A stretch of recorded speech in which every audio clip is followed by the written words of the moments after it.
Ha ha ha. Almost on time, I might add. What do we like?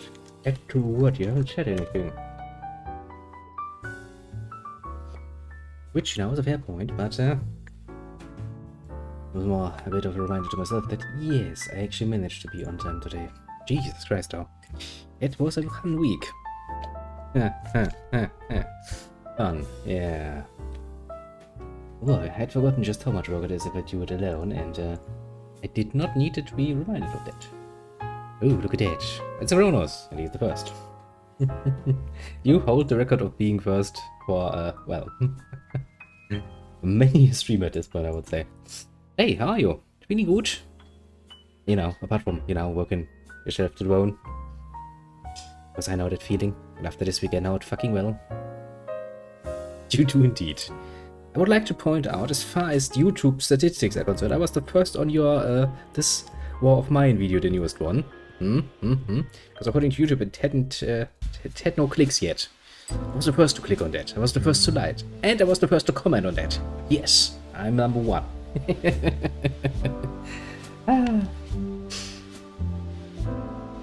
I did like it. I don't know. Watching you play this War of Mine is kinda, that's a fun experience, honestly. To some degree, I feel the desire to play this game myself again. On the other hand, it's really kind of fun to watch you. I need to spread that shit around a bit more. Sadly, I have no idea how to do this efficiently on the internet. It's actually probably my one greatest weak point. Because, I do know how to do classical advertisement, like, the papers and stuff. That's something I'm aware of, and I know how to make use of that and how to analyze the results. Because that's stuff I learned. I mean, can't really run a business without that. But for the internet, a bit of a different beast, I'd assume. Oh, no. Have you loaded? You have not loaded. Why the fuck have you not loaded little windows of YouTube? Bad window. Can't really understand why people don't like that series, honestly, on your channel. I find it great, personally, but maybe it's just that I have strange tastes. I mean, maybe. I am willing to admit at least that much. But hey, we made at least one person very happy. Look on the bright side. Now, let me change the display.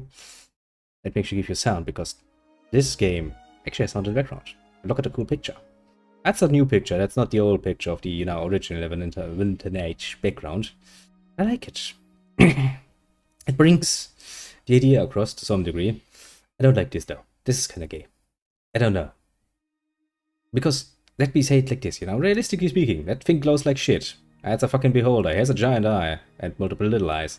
This asshole is not able to see this light around the corner. You're bullshitting me. You're bullshitting me somewhat. It's one miniseries I'm running that's not your standard strategy game. Yeah, it's not a bad series. I don't know why people don't take more note of it. Bad people. I tell you, it's all the people's fault. Best excuse of anyone who has ever created anything. It's not my fault that people don't like it, no, it's the fucking people's fault for not being smart enough to understand it. I think that is basically... what's the game? Yeah, it should be. Oh, beholders in the later modes of this game of Neverwinter Nights, you actually fight stuff like beholders in the Underdark. Let me tell you, they ain't a fucking walk in the park. I hate those creatures with a passion, because what they can do to your party if you meet them unprepared, that's not even fun. Heck, you had better chances than fucking Baldur's Gate because you at least had a freaking party of 6 people. Meeting them with one companion, fuck that. That ain't gonna work well. But yes, look at that. We're back with more good old Neverwinter Nights. This gives me a nice nostalgia trip whenever I look at it. All of these old RPGs. No, I actually have made myself some notes because I wanted to do something before we start getting that last ingredient. Now, where did I put my note? Let's see. Work. That's fun. Is that fun? That is fun indeed. What did I... oh yeah, actually, because we have leveled up, we can now talk with the companions and get all of their stories. They can in games too, believe you me. And they will. They're amongst the more annoying enemies. And everything that has mind-altering capabilities, that's too. Because what actually can happen is that you can meet enemies that can devour your intellect to the point where you get 0 intelligence, at which point you die because your brain stops working. It's like, oh boy, that's fun. I once had a scenario where I died many a times and I just didn't understand why I died. I had health and everything. Then I looked at my stats and I saw that my intelligence was dropping like a bitch. Until it reached 0. And then I was dead. Ah. Whatever. Where are companions? There are companions. We gonna talk with companions, which means I have to read all of that shit to you, because, well, I'm gonna read itself now, is it? A full list of enemies that can potentially one-shot players. One statistic. God. There are in the larger universe of D&D, even just according to games that I have played, quite a few creatures that can annihilate pretty much in one shot your average player character. And you know, games do try to be really balanced about it, because usually they want to at least give you a chance. Old RPGs, not necessarily. I mean, take Baldur's Gate. If you walk into the wrong area when you start Baldur's Gate, because, you know, the game throws you the map, you have the whole area to explore. There are very few areas that are not available from the get-go. You have the whole map to explore. Of course you want to explore. Go into the wrong area, you're dead. Meet a fucking dire wolf without magical weapons. Well, you're fucked now, because you're gonna do 0 damage and your sword is gonna break anyway, because the fucking metal crisis is still a thing. Good experiences. I remember that. I mean, you know, when I played it the first time I was frustrated as fuck by that, but now it's just a nice memory. It's like, ah, yeah, I remember my first steps here. I remember getting fucked by that. I remember getting fucked hard by that. Jesus fucking Christ. That ain't the nicest experience to make. But old RPGs don't really take you by the hand. They're not that nice. The second edition. The basic monsters like the Wraith. That's right to make you lose an entire level if you touch you. Oh yeah. There's stuff like this too in Baldur's Gate. Like, now you can heal it though. That's the good thing. But they can, at least for the duration of the fight and for a long time after that, just take away your levels. And multiple of that. I know the fighter could get 20k XP. Oh. Oh my. Oh my, oh my, that hurts. Oh. Hey there, dear. What can I do for you? Probably talk to anybody else. Oh shit, yeah. That's just straight up level gone. I mean, I kinda understand it from, you know, when you try to actually make a computer game, you kinda have to keep balance to some degree in mind. And if you, I mean, take for example Neverwinter Nights. Whenever I die, I lose XP and gold. According to my level. Which is a fair deal, you know. I have 2 options. I can either reload, or I just take the penalty and live with it. Okay. At least I have a choice. But at least I can, somewhat, subvert the damages I've done to myself. But yeah, if that is permanent, you're fucked. Especially considering just how much XP, especially the later levels, can take. Ooh. Yeah, I imagine that would give... especially if you know what's coming. That will give you a heart attack, because... yeah, imagine being a fighter in your city, you're like, well, I'm not gonna run in there and fight that. I'm going to run the other direction now. Thank you very much. Ooh, running a rave. That sounds fun. Ah, also vampires. Vampires are cute. All of the negative energy effects you ever wanted. Ah, and vampires are one of the major threats in Baldur's Gate 2's beginning area. Odie, that little bitch. Ah, I hated that lady so much.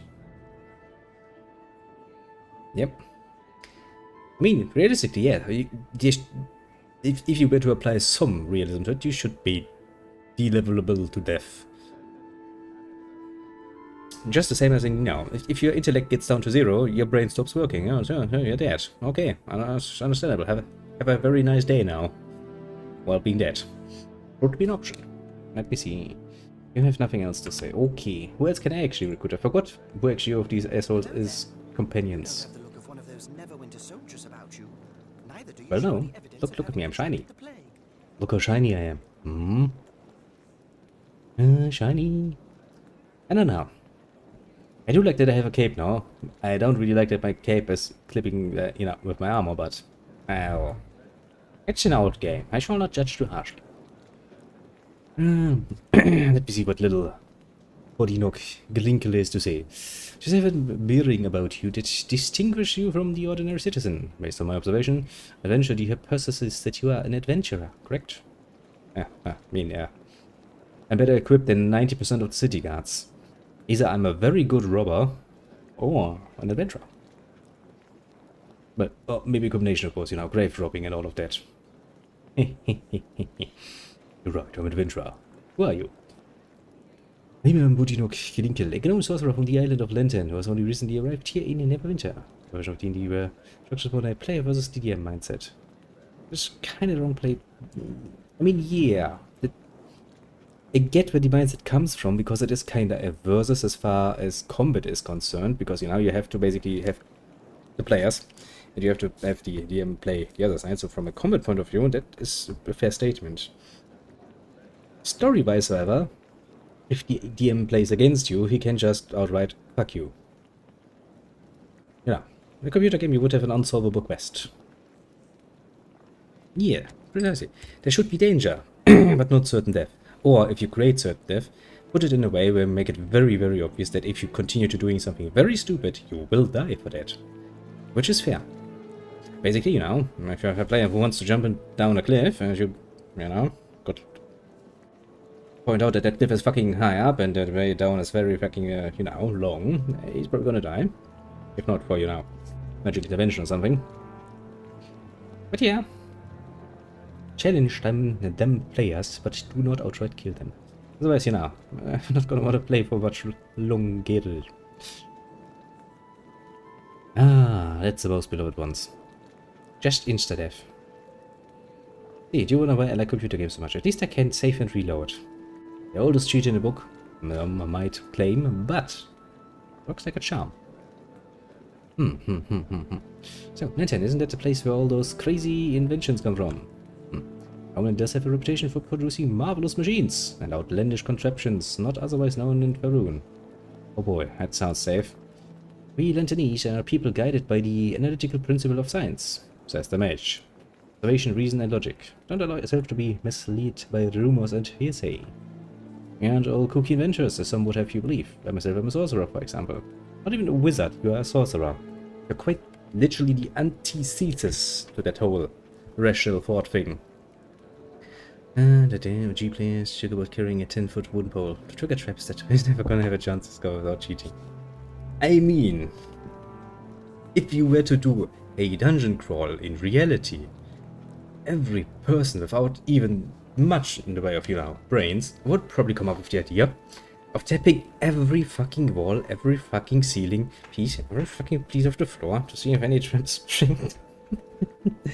That is, however, not very fun to play, I would say. It's like, okay, I move forward one step. I'm poking the ground, I'm poking the walls, poking the ceiling. Is there anything not I'll try to. It would be, however, one very fun image. As a picture. I would probably put this on my wall and go like, yeah. Adventuring, as it was always meant to be. Yasosra. Lord London looked down on magic. The Lantanese people do not dispatch magic. No, many do not understand it. But in my land, we rely on the arcane far less than the other peoples of Faerun. We prefer to seek a scientific solution to a problem rather than a magical one. Often, through observation and experimentation, a problem can be solved without resorting to magecraft. True. But sometimes a little touch of the arcane is a good thing. When the situation is appropriate, I do not hesitate to use my powers. Maybe from Lantern, but I am first and foremost a sorcerer. You don't need to do that. If I have a decent GM, then there will never be an unavoidable, undetectable trap. If people actually play smart, that is. I mean, if people just randomly run forward, they should still trigger a trap. Maybe not something that insta-kills them, or at least allow them, a saving throw or two. But, theory and practice. So, what are you doing in Neverwinter? Left my home some time ago to experience the broader world. Not uncommon for the people of my island to undertake such a journey. I was exploring the northern Sword Coast when he had rumblings of a previously unknown plague breaking out in Neverwinter. In a scientific discovery, I came to investigate and catalog the new illness. Could have at least worn a mask or something. Fortunately, I arrived before the city was quarantined. I decided to begin my investigations of the wailing death in the beggar's nest. Why the beggar's nest? Do you have something against the poor? From the accounts I gathered, it was generally agreed that the beggar's nest was where the outbreak began. But the best way to learn about the plague was to trace it back to its source. That is assuming that it actually started there and was not just brought there to start there. When I learned the clerics were unable to combat the plague, I thought that I could apply the scientific principle of lantern to discover a more mundane cure. Unfortunately, I had to end my investigation into the beggar's nest mere days after they began. Far too short a time to conduct a proper study. Okay. Why did you stop your investigations? It's difficult to conduct a serious scientific analysis when you are constantly besieged by zombies. But as I wanted to continue my research, I was not about to throw my life away to do it. Just a few zombies, man. Well, you did. Because unavoidable would, imply that it's avoidable, and undetectable would imply that they are actually detectable. Well, yeah, as I said, it's about fair chances for both sides. Basically, the DM should not apply a method that is uncounterable by the players, and the players on the other side should not just assume that the DM will just let them pass for no good reason other than because he could be nice, in a good mood. That doesn't make sense. Because it's supposed to be a challenge. And we're back to the old concept, or the concept that you yourself brought up, making it challenging, not fucking deadly. Pretty sweet deal. Yeah. Lots of way to avoid death if you don't actually act completely stupid. Because acting stupid is something you should really keep to the realm of good old-fashioned video games. Because the video games, as I said, they've come with the greatest cheat of all. That no board game, for example, that I have ever played against my parents ever had. Which, in some cases, was kinda bad. How often did I sit there, swearing to myself, I really wished to reload my last turn and do something else. But alas. The zombie in the station struck me as more coincidence. I suspect there may be more than a casual relationship between the animated corpses in the district and the outbreak of the plague itself.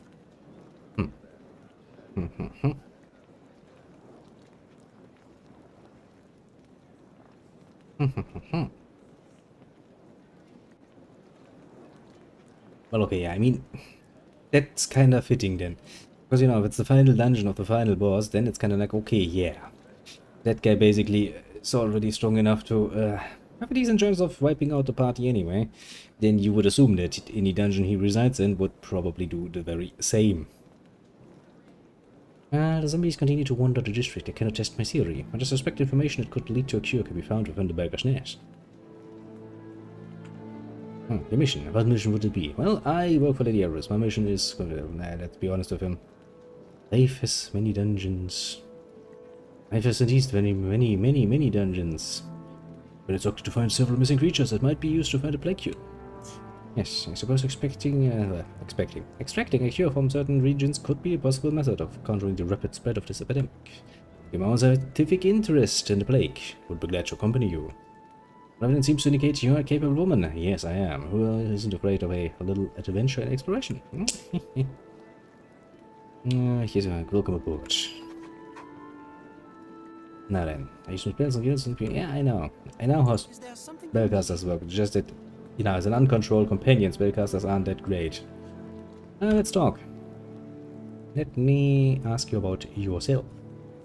This is completely logical. I know. I'm happy to answer your inquiries. However, as you might expect, I have some questions of my own. Why are we here? What events are the underlying basis of your service to Aribeth and the city of Neverwinter? Well, since I'm still a goody two-shoes of a paladin for the moment at least, well, I've seen too much death and suffering from the plague and tend to stand idly by. Yes.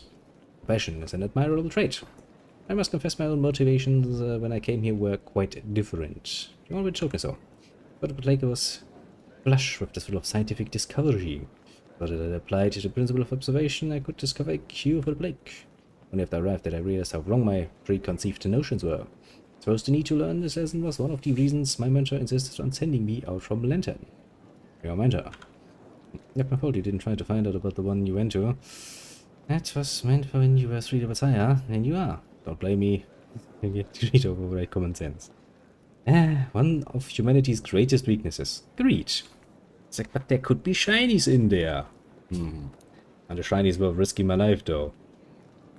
9 out of 10 people will be like, yeah, shinies are absolutely worth it. I mean, who doesn't like a good shiny?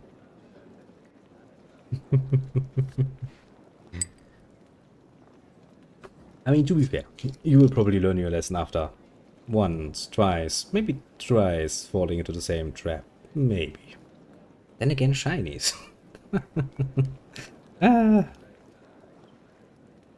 It's just like, you know, this game too. When there's a chest, and it has obviously markings on it that indicate that it is trapped, and the trap has sprung a few times already and probably killed people because I see skeletons around it. Now I want to know what's fucking inside all the more. Why? Because I'm assuming whatever's inside is valuable. So even if I have to kill my poor character disarming the trap, I will do so. Shiny doesn't do any good if you had to use most of all to revive your 2 party members. Yeah. That would require long-term thinking, and you'd be surprised how little people are good at it.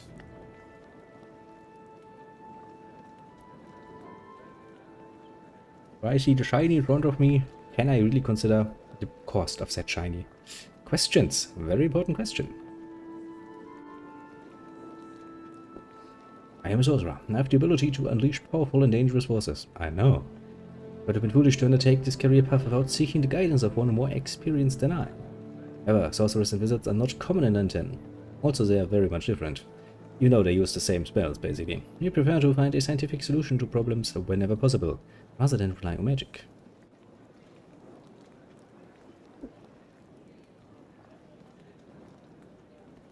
I mean, you should. Because that's what realistically you would do. You wouldn't just stroll into a freaking dungeon and go like, yeah, I'm just going to stroll along this nice, absolutely not lit corridor full of bones that totally do not indicate that somebody died here just recently. Totally not. Last I managed to locate another who could train me in the arcane arts. A human sorcerer named Profiro, who lived in secluded tower on the far side of the island. Need to get in. I admit, when I first arrived at Profiro's tower, I didn't receive a warm welcome. Or rather, to be more accurate, I should say I received an overly warm welcome. Used the classic, he threw a fireball at you, didn't he?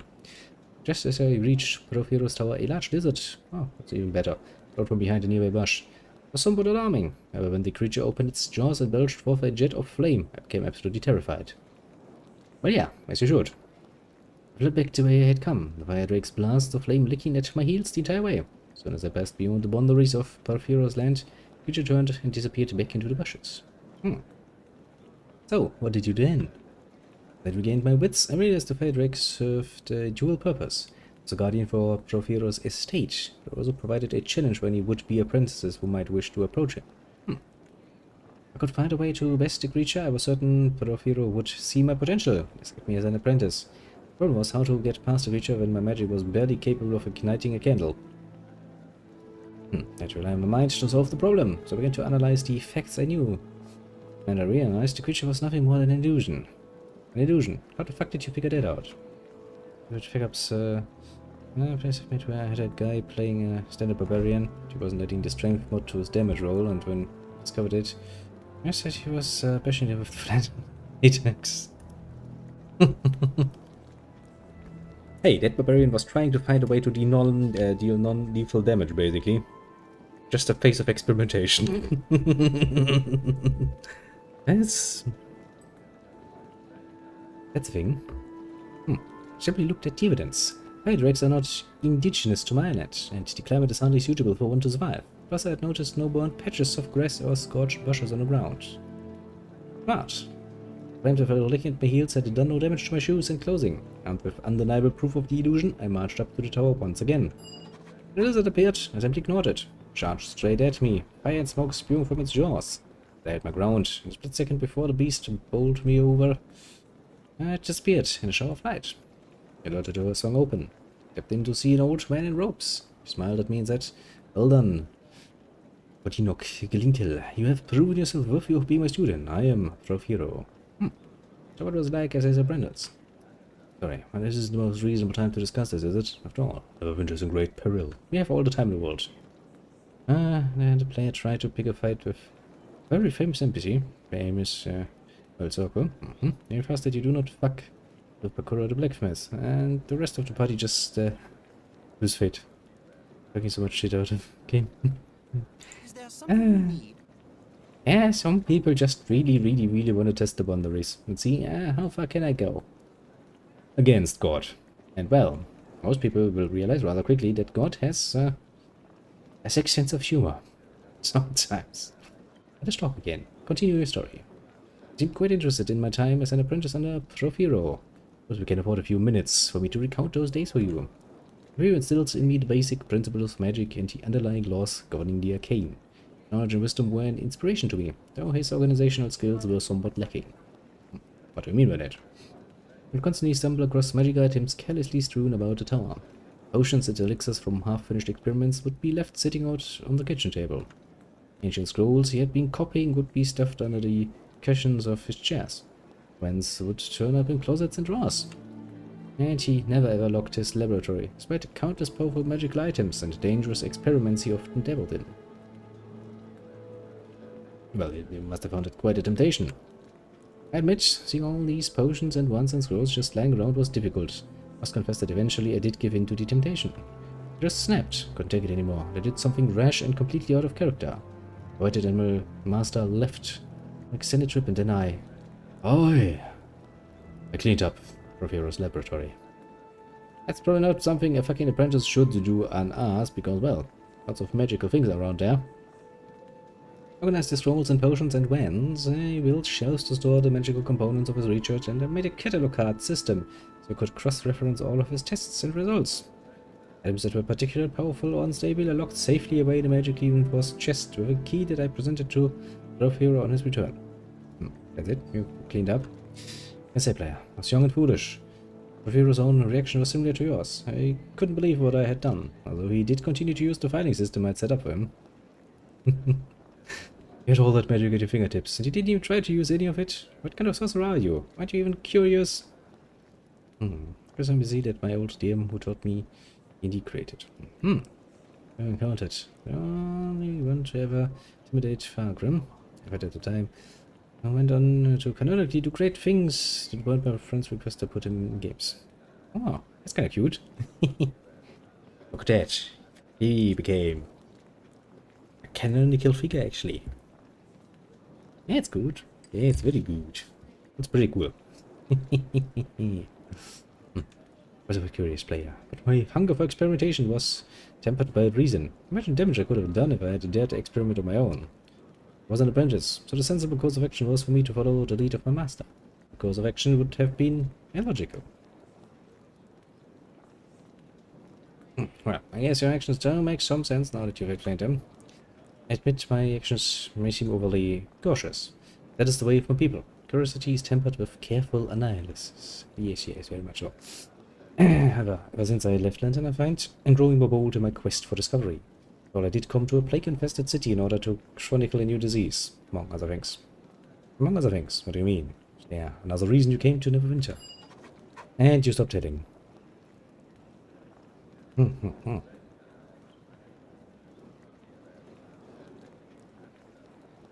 ogre who used elementals in the forging process. It's interesting.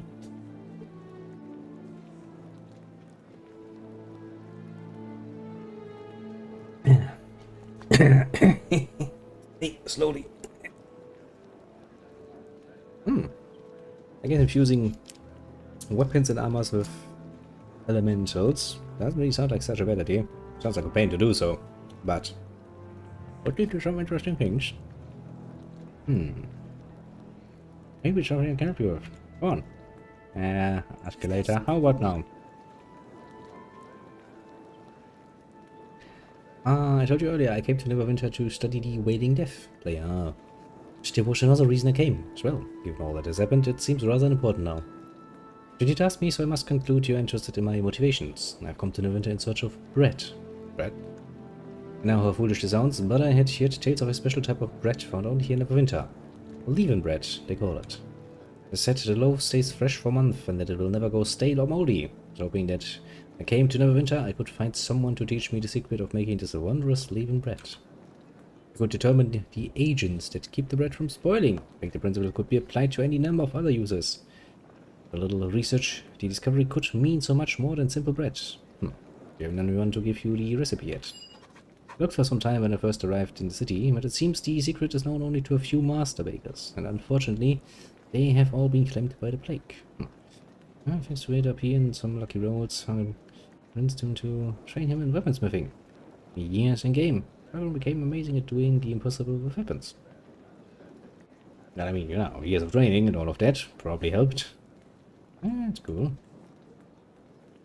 Suppose someone still has a copy of the recipe somewhere, but the more I witnessed the death and suffering in this place, the less important discovering the leaven bread became. I believe discovery of the leaven bread recipe could have far more reaching benefits. I'd like to someday be able to bring a copy back to my home of London. No mission is more important. I won't let my scientific curiosity get in the way. So, good for you then that I happen to have the recipe for leaven bread right here. You do. This is wonderful. This is exactly what I need. I have no gold, no treasure to reward you. But there's one thing I can offer. A small token, perhaps. That's all I have. While I left London, I was given this ring by my master. I said it embodies the essence of discovery and quest for knowledge. Because you have helped me in discovering the miracle of this leaven bread, you have earned your right to it. Well, thank you very much. Ring comes from the island of London, island of discovery and invention. It is the power to grant insight to its wearer. Forget that there's nothing else I can give you. But once more, I thank you for what you have done. We should return to attention to greater matters now. So my mission, every breath is counting on you.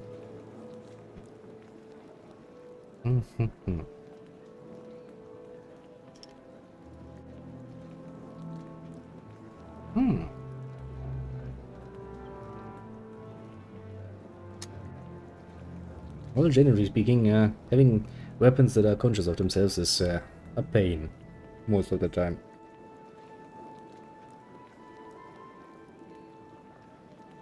Because that means that you actually need to convince your weapon to cooperate with you.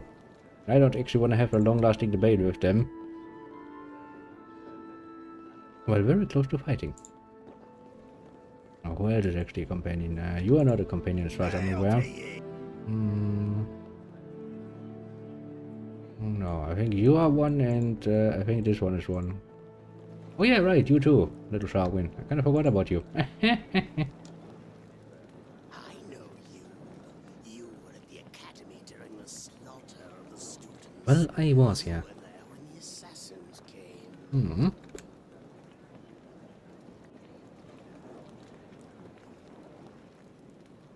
I was indeed. So, hi, and how do you know about the academy? I'm Grimgnar, and you totally don't look evil according to a picture. Monk of the Order of the Long Death. The rest of the account of the academy is no great secret, not to those who seek such things out. Tell me, I should omit the blood-soaked corpses of your fellow students.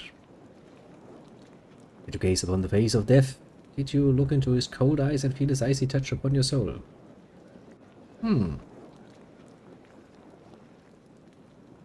What kinds of skill does a monk of the Order of the Long Death possess? I'm a disciple of torment, and a messenger of death. Sounds pleasant. I bring the absolution of pain and anguish to my enemies. That's not absolution. To prepare them for a brutal and purifying end. In truth, my skills are not so different from any soldier's or hard blade. I embrace the beauty and perfection of my enemy's death, where zeal others often lack. What's a monk of the Long Death actually doing a fucking Neverwinter? There's a foul taint upon the city. Death, true permanent death, is perfect in its absolute finality. Pain, suffering, anguish, torture. These are the tools that prepare us for my master's soothing embrace. But the plague is unnatural. Its victims never pass to embrace of the silent lord. Dwelling death is a blight upon the world that must be ended. Well, at least we can agree on that part. I have uncovered no answers on my own that might help end this epidemic. I'm eager to search the beggar's nest. What's in the beggar's nest? Rumors that in a blight district the zombies walk the streets. Few things are so reviled by my order as the abomination of the undead. Hey, I'm a paladin. I too hate the undead. I actually have an ability to get rid of them. Reasonable to imagine there's some connection between the undead and the unnatural end of those who succumb to the wailing death. Well, why haven't you investigated the beggar's nest yourself? Alone, I'm not likely to survive the dangers of the district. Throwing my life away is a foolish way to serve the silent lord. My death will come in its appointed time. Well, actually, I'm looking for some hired help. How about you help me? Monks of Long Death rarely join with those outside our order. I sense the mark of the master is upon you. And it's worth bartering. I mean, but it was unique. Everyone else gives you a prize. I have this giant fucking thumb on the table and points to part of it. This much shiny metal. Give me shiny metal. This. This much. Not anything less, not anything more. Storm of blood swirls around you. Anguish and death will follow in your wake, just as it did at the academy. Yet there are many whom death will follow in the city, many who are willing to pay for my services. The fee to join your cause is 150 gold pieces. I mean, sure, I'll pay on. To see a future of brutal and savage slaughter at your side, my order will be pleased. As will little death to your enemies, and my skills are yours to command. When you wish me to change my tactics, you have only to speak to me. Is there something? Let's talk. Conversation is the one way to pass the time until the silent lord comes to claim us. What do you wish to speak about? I'd like to know more about you, actually. Would ask, player, had you all tell me about yourself first? I'm eager to know what type of woman I have allied myself with. Why do you serve this plague-ravaged city? What possesses you to venture out into the streets amidst the bloated, swollen corpses, the burning funeral pyres? Oh, I have just seen too much death. The plague brings upon the people of the city cannot truly be called death. No final release for the victims of this illness into the waiting grasp of the silent lord. True death, the ultimate end of existence. It's the one perfect absolute in a flawed world of uncertainty. The Order of the Long Death understands this. Ah, tell me more about the Order then. We bring pain, torment and anguish to the denizens of this world to prepare them for the release of death. Sounds like you're just like torture, you're just sadists. But devastation, we seek to tear down, to liberate and to destroy. One time I brought him something he wanted so badly, he brought out a scale. With his fucking hand and balanced the hand. Gold. It was a lot of gold. See, he was fine like nothing happened. He said to suspect he was an ogre. Well, that does not sound like an ogre, no. I mean, you know, making the Vazaras decision to cut off the fucking hand, maybe ogre. The part where it just, you know, fucking comes back like nothing happened, yeah, that's a bit much. Might be a bit suspicious. Just a tiny bit suspicious. Ooh. Ah, the monks of my order bow down to death. We may swear allegiance to another, but only as it serves the will of the Silent Lord. But the Silent Lord is the god your order worships. Order has not bow before any god. We worship death itself, in all of its incarnations. Gods are transient. Even a god may die. Baal. Bane, Sirik.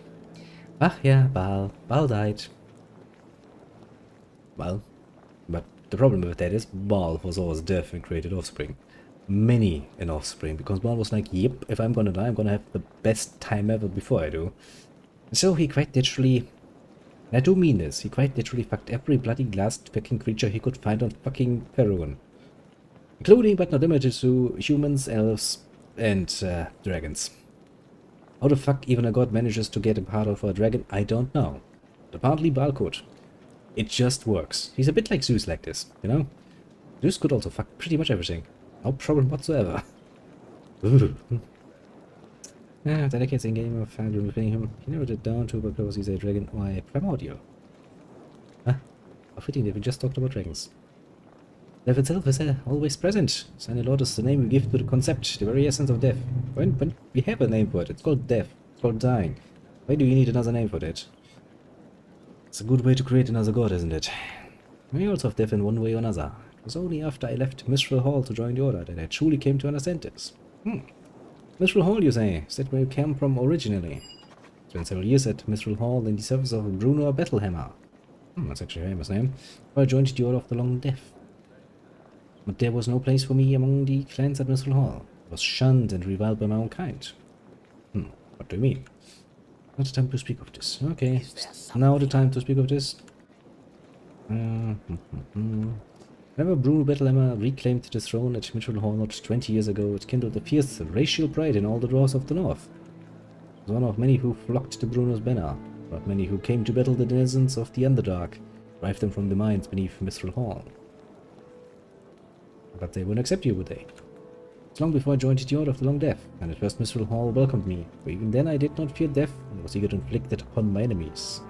There were many among Bruno's followers who shared my love of battle, and the reckless fury with which I slaughtered my foes. None of them appreciated the eternal beauty of what was all around us.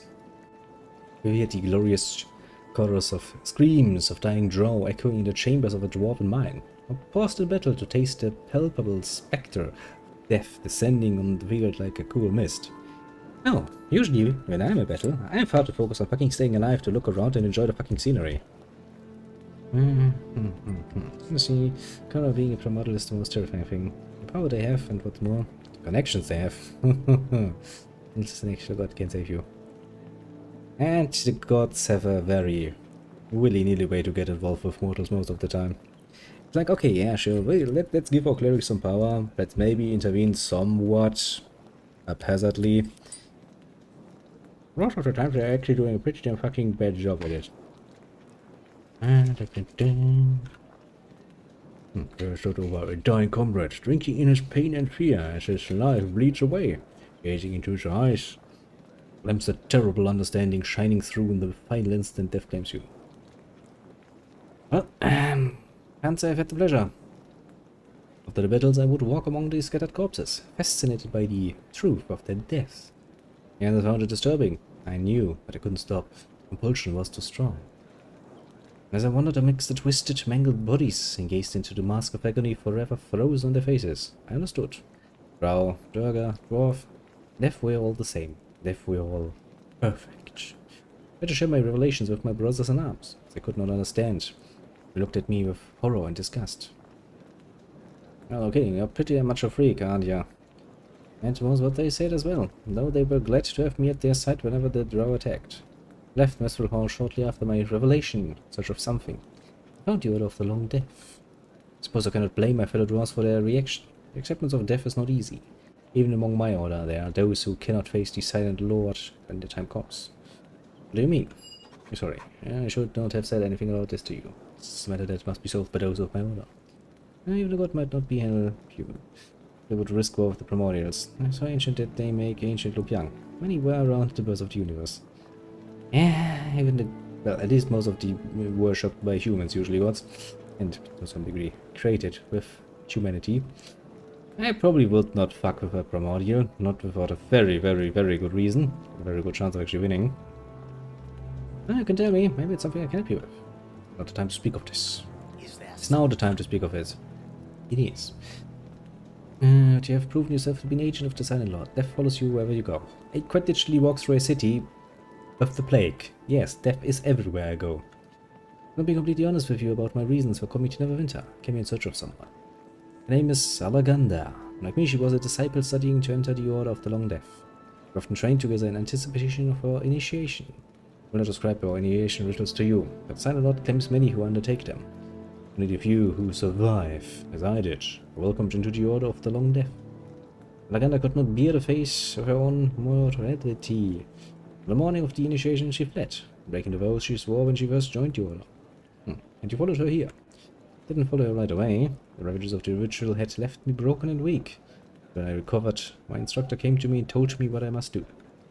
Alaganda was denied the Silent Lord, that which is rightfully his. For this, she must die. Because I'm the lone survivor of the most recent initiation, I am the one given the privilege of killing her. If I'm ever to advance further in the Order of the Long Death, I must bring back proof of Alaganda's death to my masters. What kind of proof? Always wears a forged silver ring. Was it with the crest of her family, a soaring falcon against a full moon. By wearing it for so many years, the ring will not fit over her finger. She would never willingly move the ring while she lives, in any case. The Silent Lord has many tools to reap his harvest, but I may have succumbed to the plague or other misfortune. We'll search the city until either kill her or find the ring that proves she's already dead. One of the first beings created in the universe. There's room for debate as to knowledge. Close to time. Yeah, older than most of the gods. Oh. Seems reasonable. Humans usually come quite a bit later in the order. Strange how it is that humans are never the first ones. I mean, technically in our own creation myth we are created first, to be fair. That's what pretty much every fucking race would claim, wouldn't it? I'll at least help you find the ring. I'll find the ring that proves that Alaganda has been taken by the Silent Lord. By now my chances of success are few. Oh, how lucky for you that I already have a ring here with a falcon on it. Is this the ring? Yes, this is Alaganda's ring. This is the proof I needed. I know she has been taken by the Silent Lord. She was a fool to flee. There's nowhere we can run. The death cannot find us. Well, to be fair, yeah. Humans are young, but we're pretty damn adaptable. Which is, to be fair, kinda cute. And helpful. Yeah, they're older races. The elves, the dwarves, and all of their misshapen and happened creatures, and that basically are their brothers, you know. You draw. It's like, yay, we're elves, but evil. What a durga. Yay, we're dwarves, but we're evil. Not the most creative setting ever, but it works. Oh, I have no gold or treasure to reward you, but there's one thing I can offer. Small token. You proved yourself a true servant. Yes, yes, I have. Take this amulet. Thank you. Thank you very much. It will not save you from the Silent Lord when he finally chooses you, but it will grant you some protection from succumbing to those who would deliver you into his grasp before your appointed time.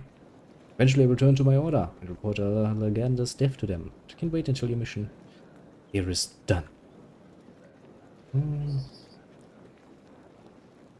That creature is unkillable. If it's unkillable, then you can't take it on, even single-handedly, because it's unkillable. You're just gonna sit there, smack it, smack it, smack it, smack it, smack it. I got a few more tools now. I have that. I have the Amulet of the Long Death +1, which gives me Constitution +1. I like this one better though. I have this gem.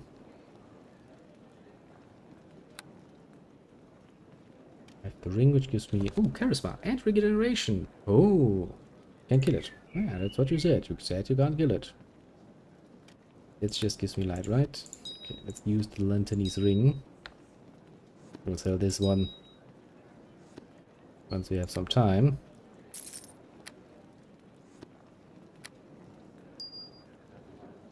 Make it nope out for another 1,000 years. Add something. Just like nope. Not yet. Okay, now let's see which of my little bags still has room. Well, more than enough room, I would say. Now then, I think that only leaves the little bard lady. Maybe I'm actually gonna travel with the bard lady for a while. Her buffs should actually be somewhat helpful to me. Who's this? Some poor soul straggling in off the diseased streets? Are you here to join our ranks and beg for an employer? Or are you actually here to hire someone? Well, you could, but it still would not be dead. It would still be there and go like, I'll be back at some point. Oh, well, who the fuck are you? My name is Sharwin, and I call the city my home. Seek adventure and excitement. If you seek the same, you'd be smart to hire me. Well, you're local girl, are you? Let's make a difference. See people I've known my whole life falling to sickness all around me. That gives me more motivation than most. And incidentally, I am no girl. Going off your picture, I would assume that you are indeed a girl. Yeah, you do that. Don't worry, I'll be here for a while. We have still a lot of things to do today. You seem pretty sure of yourself. What other way is there to be?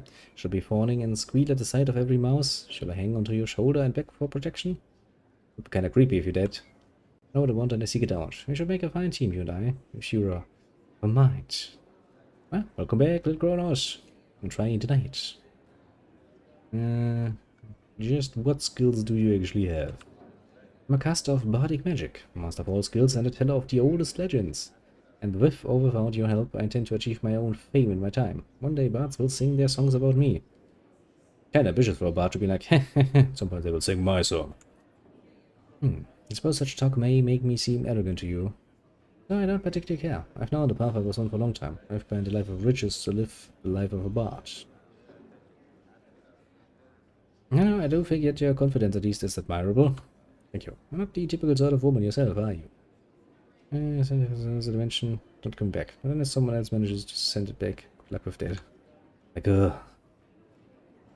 if something that fucking annoying comes into your dimension, I'm pretty sure many people would at least try to get rid of it. Again, for good reasons. And who knows what's on the other side? My own family had its way, I would be by now comfortably married to a wealthy man I could never respect, bored to tears in my large Black Lake district mansion. Not a game that fates play. My family lies mostly dead now. Black Lake is full of frightened fools who bury their heads in the sand and pretend the plague won't touch them. What do you know about the Black Lake district? Plenty. It is full near to bursting with rich, frightened nobles who would rather wall off the district from everyone else, pretend the rest of the city doesn't exist, and actually try to help. And those within the district who are trying to rally the rich to aid the rest of the city, the cries mostly fall on deaf ears. One day the plague will come to them in force. They shall regret their selfishness. Anything else you can tell me about it? So much else to tell. It is perhaps the one place in the city that remains yet orderly and plague-free. Without getting inside its walls may be a bit of a problem. And some elements of seediness, perhaps. Every place you find the rich, you will find places where they can indulge their strangest tastes. Understand the local tavern's basement has its distractions. Already been there. The thing I know for sure, if you intend to get anywhere in Black Lake, best rely on charm rather than muscle. And maybe bring a companion who knows the terrain. Actually, yes, I'm looking for somebody to assist me. You understand? Might you be able to illuminate me as the nature of this mission of yours? Well, same as usual, I work very above. I want creatures to cure plague. Everybody is Lord Nasha's servant, so your mission is bound to be exciting. Yes, I think I'd rather like to join you. The price is right.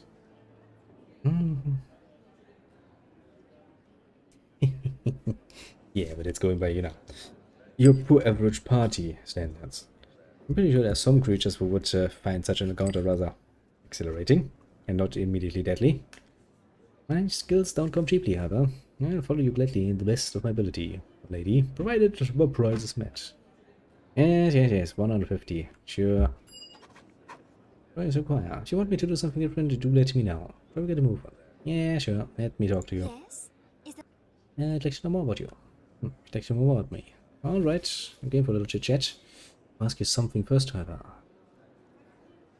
Can you do that? Give me some stats so we can put this into context. When this mission of yours, why work for Arbeth at all? Gee, bet your pretty elven eyelashes at you, or is there some other force at work here that I'm unaware of? Well, same as usually, I can't really idly stand by while people suffer and die. Suppose that is a fair motivation. You're the same, to tell the truth, although I desire more out of all this than just mere success. I desire fame above all else. I want to walk the path that others haven't, make my own legend rather than recount others. I want to be thrilled and awed by my life, and when I look back to it, regret nothing. It may seem shallow to you, I have my reasons, however, and I ask no one's approval. What do you think, then? Do I have a chance at those things traveling with you? Oh, yeah, pretty sure. Absolutely. Stick with me, you'll be famous before you know it. Promises, promises. Indeed. So it's HP is generated by rolling 33d20 plus 330. 33d20. That's an amazing number. Here we go with averages, just for rolling dices. That is going to end up with an assload of fucking points. Far better to make the attempt, I think. Far better even to perform great deeds and remain unknown than to not even try at all. Now where the normal path leads, believe me, the path of the expected. The path that everyone else wants you to lead. And the path lies oblivion. Oblivion? What are you talking about? If, as good as it is anyway. There are many ways to die that don't leave a corpse. If you wish, I'll tell you a tale sometime about my family, how I became what I am today. Probably be brought to tears, as I'm certainly not the Self of Legends yet. What's up to you? Sure, tell me now. No, I'm not in the mood to tell you that tale just yet. Legends and fairy tales? Certainly. I only tell stories about myself when I'm ready. I have damage immunity to fire, poison, bludgeoning, piercing, and slashing from non-medical attacks. Okay, so we're gonna need to bring something that can actually do some damage. 30 strength. That's far above human levels. I think even the... I think actually D&D doesn't allow you to go above 20 or something. Memory serves.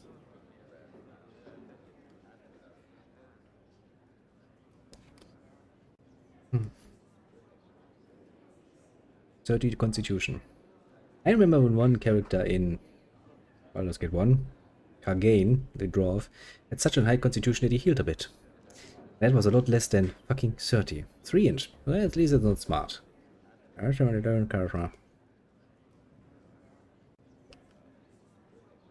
Yeah, kinda figured. There might be some exceptions to that particular rule. Yes, it's later now, talk to me. First I did have to tell you about my family, didn't I? Very well then, I'll tell you. My family actually mean my mother. The only true family I've ever known. I never met my father, and my mother parted ways before I was born. Mother was an adventurer, you see. A mage, in fact, with some skill. This is what other people have told me, however. His mother would never discuss it.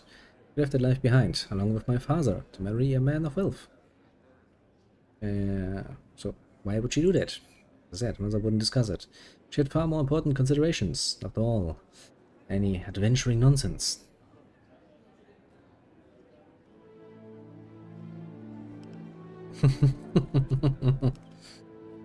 That's a handy skill.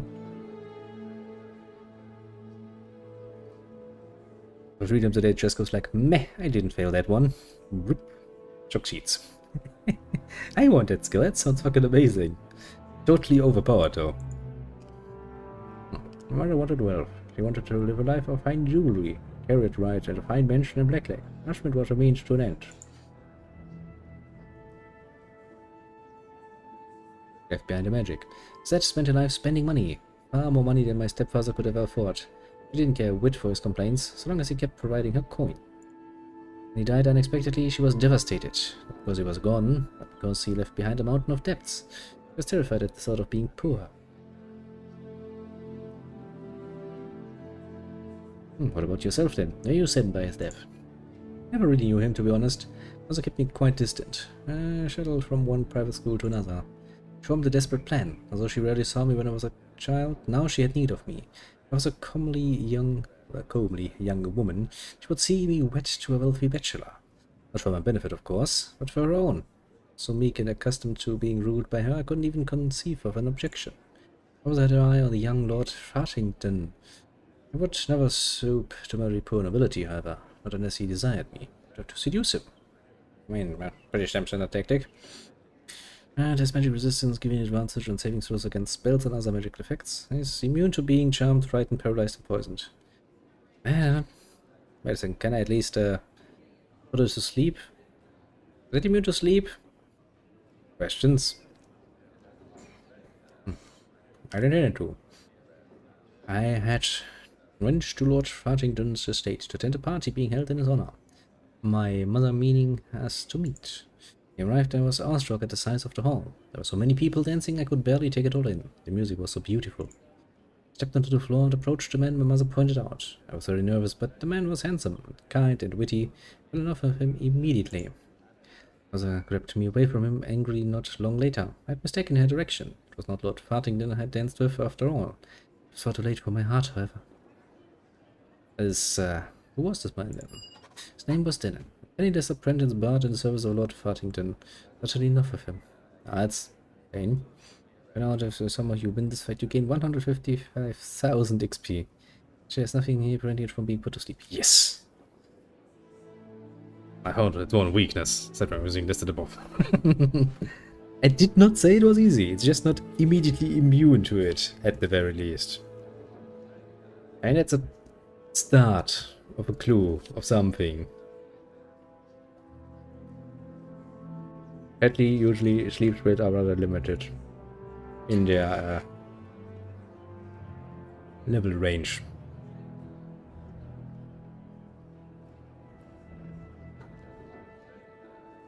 At least they are in games, as far as I'm aware. Hans told me to forget all about him. I couldn't, however. But the possibility that we might lose everything. Well, love can do that, indeed. Young and blind and hopeless. I fell for the first man who showed interest in me. And that my mother intended for that to stop us. I had a choice, obviously. Take the path I was expected to and seduce Lord Farthington, or run off with the penniless bard. I should have done one or the other. As it turned out, I made a mess of everything. Being a young fool, I suppose that could be expected. I'll tell you what happened sometime later. Is now later? Want to hear the rest of the tale about my ill-fated affair, do you? I suppose there's no harm in it. I should have run off with Denon, or turned him aside completely. I did neither, as I was unwilling to disobey my mother.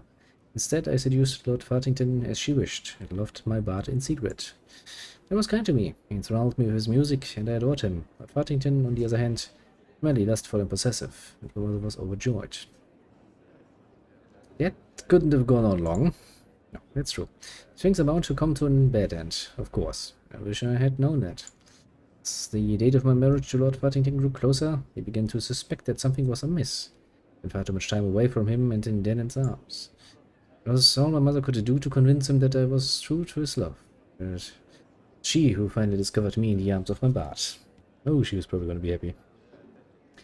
That's without getting into these attacks, most of which can make multiple of per turn, all of which do more than just hurt you.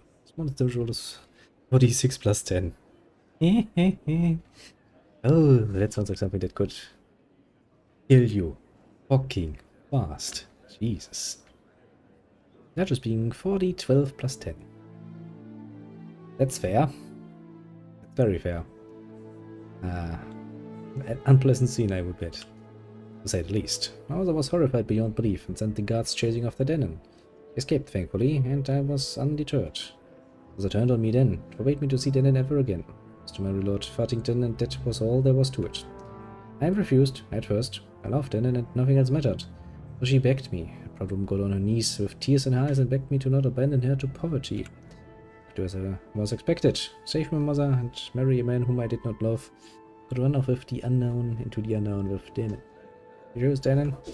I struggled with the decision. I'd never had to make up my own mind. I thought that the very life of Lord Fartington frightened me so. I chose Denon. Fartington was outraged. He tried to have Denon and me executed. We were forced to flee, not a copper between us. Mother was crushed. She was turned out from noble society as she feared, lost everything the way my stepfather stepped. So what did you do then? I fled from Neverwinter with Denon, and we traveled far, and he taught me how to become a bard in my own right. Did not return home for many years, until recently in fact. It was an odd feeling to discover that Lord Fartington had lost his own fortune years ago, and both he and his household were now dead from the plague. It was the fate that had awaited me. Mother, I have only been to see her once since my return. She still lives. She's lived all those years as a poor seamstress, it seems, bitter and blaming me for the poor luck which had befallen her. We said little to each other, as she ordered me out of her leaky cottage. I did find out one thing, however. She's dying. She suffers from bone rot, a disease which would require the attention of several clerics for a month to heal normally. Plague, however, no one can help her.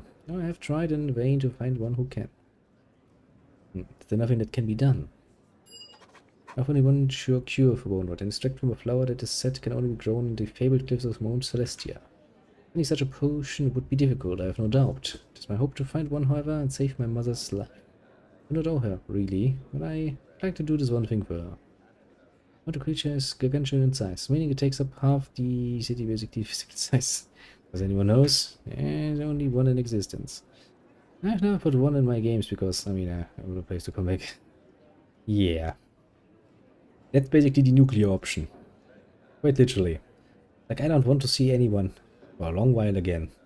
Yeah, take the nuclear option. Try your hand. Is this the potion you're talking about? It is indeed. I came across something that can only be made on another plane, however. Well, I won't question it. Thank you. I'll have to send to your mother as soon as possible. You've made me feel better. Here it is. It's a belt that belonged to Denon that I've saved. I want you to have it. Hopefully it will serve you well. Thank you very much. I have smaller nuclear options. Yeah, but sometimes you just want, you don't want just a tactical nuke, sometimes you just want the strategical nuke to really, really hammer home the point. And it sounds like it would hammer home the point. Very used to kindness from others, player. I will not forget this. Let us just proceed with your mission. Give me that little thingy then. What does your bell do again? More charisma. Now the question is this cumulative?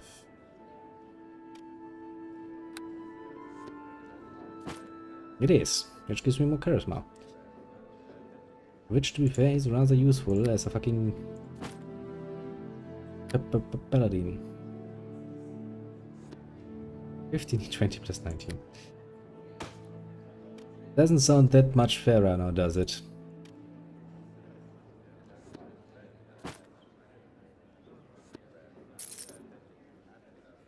Now, we can put this here. I have all of our contracts, and I have now 2 more fucking charisma points. Which, in the long run, will do well. Actually, I should probably talk tactics with you before we go away. Tactics. Use your ranged weapons instead of your melee weapons. Change distance. Stay close. Heal me at 50%. And that's basically all. Dangerous constants 101. Ah, shit, I forgot about you. One more conversation. Greetings. I see you are not yet infected by the plague that ravages Neverwinter. Among such suffering and misery, we who are not yet afflicted must be grateful for our health. I guess you can then just easily put in like 5 or so. Just to really make sure nobody leaves alive. I am Dale and Red Tiger of the Earth God tribes of the Frozen North. Been over a year since I left my people and came to Neverwinter. Now I am living as a blade for hire. Why would the Nightguard tribesmen come to the city? Tribe is noble, but small. Among them there was little chance for a young warrior to prove himself or in a wife. I am young and strong, and my people are renowned for their skill in battle. In Neverwinter, I found work on the docks as a guard for the cargo and shipments being transported. Then what happened? The time of the plague changed everything. Quarantine halted all incoming or outgoing ships. There was no work and no money. Should have left the docks then. And if the dock workers were afflicted, men I had come to know as friends, stayed to ease their suffering. In the end, I could do nothing to save them from the wailing death. My friends dead, there was no reason to stay at the docks. But things getting worse. Now I earn a living with my ex as a freelance mercenary. What do you mean by the docks getting worse? Quarantine trapped ships in port, swelling the number of pirates and other criminals in the district.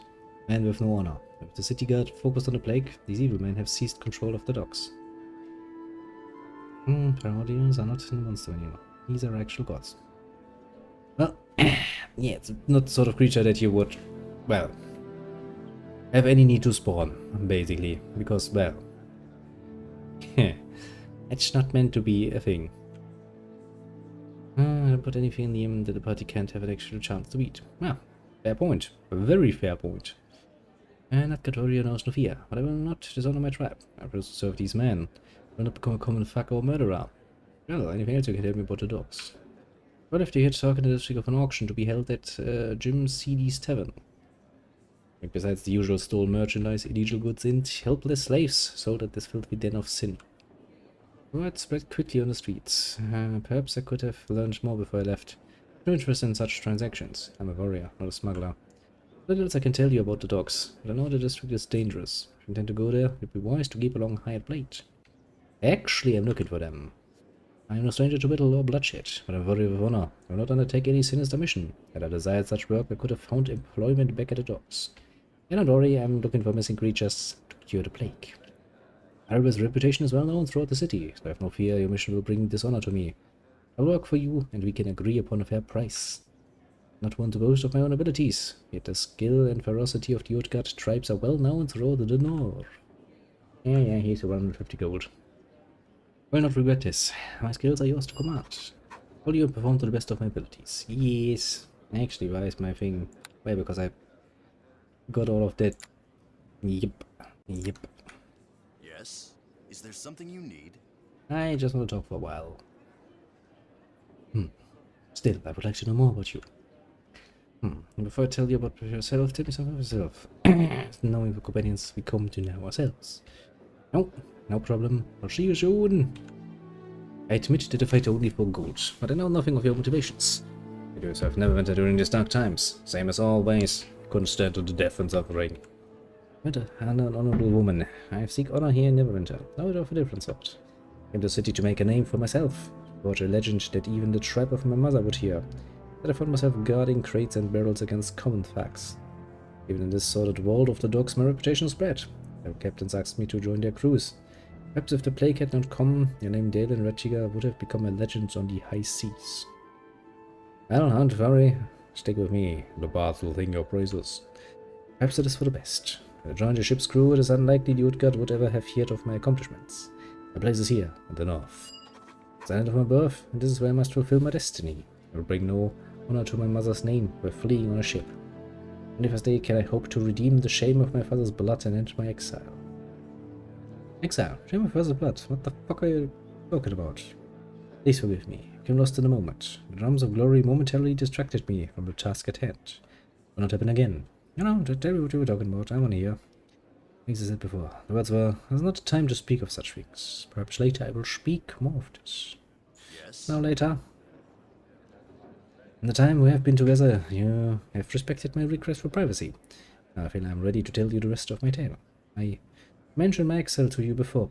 The truth is I did not willingly leave the Yadgard to come to Neverwinter. The tribe cast me out. I'm a monstrous half-breed. The shelter was obvious my blood was tainted.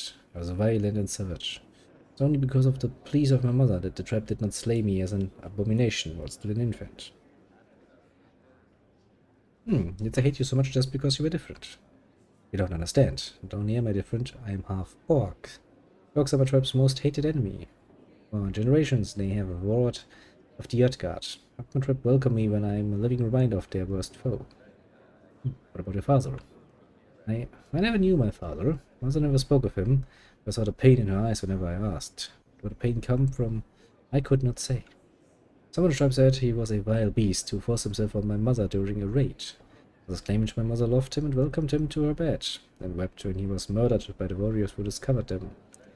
Truth I shall never know. What died with my mother last winter. The death the tribe cast me out. Can you blame them? Why waste good provisions on a half-breed bastard yet to prove himself in the world? That's kinda horrible though. Yeah, I mean, you do have the right, it's their own things. Well, someday you'll prove yourself. I'll learn to accept you. As you say, to prove myself, the tribe cannot be certain where my loyalties lie. To show the spirit of the Utgard is pure within me, the Red Tiger tribe will welcome me back. Not if they abandoned me in the cold. They gave me food and weapons before they sent me out into the world to prove myself. And a sacred talisman of the tribe once carried by my mother. Forgive me, but I cannot speak of this anymore. It is too painful. I just want to help you. Give it a kind offer. There's little you can do for me right now. Please. Wait. Yes? I want you to continue. I suppose you deserve to know the rest of the story. I've kept the weight upon my heart, but we are in this together. We're both warriors after all. If I cannot turn to my sister in arms, wait, who in this world can I count on? There's something troubling me. Quest to prove my worth as an Utgard warrior has not yet begun, and I already fear I have failed. Well, how so? Not the first Red Tiger warrior to be exiled in this way. The most to undertake a vision quest to do so as punishment for committing some crime, transgression against the tribe. When the warrior is sent from the tribe, he is given a special talisman. The talisman must remain by his side, but its magic brings divisions. The divisions illuminate his quest. My talisman was a simple brooch, worn by my mother, one of sentimental and spiritual value. Alas, I fear my quest will never be complete now. The talisman, the key to my visions, is lost. Happened shortly after I started to work at the docks. I tried to keep a vigilant guard over the talisman. The district is crawling with pickpockets and cut purses. Since it was stolen, I have sought the brooch, but how can one locate such an object? It is unique, but of little monetary value. Maybe that the thief who stole it threw it away when he realized how little it was worth. It was partly the reason I stayed so long at the docks, hoping I might somehow discover the brooch. I'm certain it is somewhere in the docks district, even now. It was not burned on the bonfires of the plague corpses. But don't worry, we'll find it somehow. Now I shall probably never find my mother's brooch again, but I shall not give up hope. Without it, my vision quest will never be revealed to me. No, if I find it, I'll let you know. Thank you. Now we should return to the task.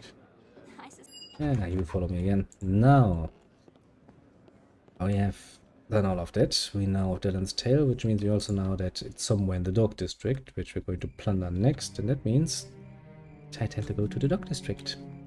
And see what horrible abominations await us there. That's going to be fun. Anything to me?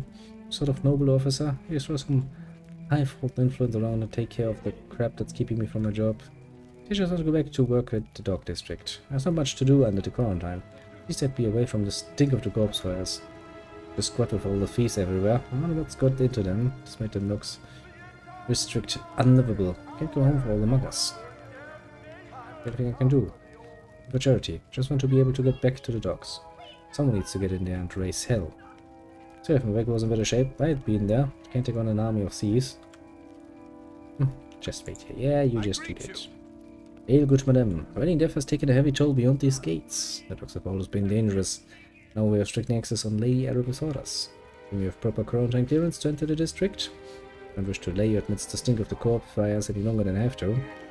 Yes, yes, yes. Lady Erebus has assigned me to temporary military duty.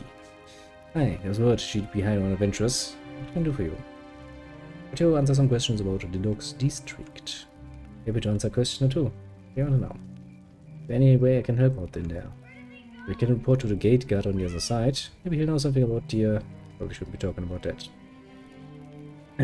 Look, I'm here to help. Remember? I suppose you're right. Apparently there's been increasing activity from the Blood Sailors, a local pirates guild. Up to is anybody's guess, but it's something big.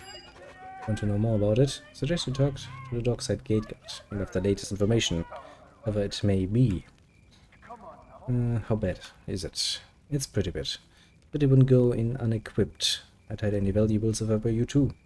It's safe to say the criminals have all but taken over the entire district. We got to do our best, just don't have the numbers.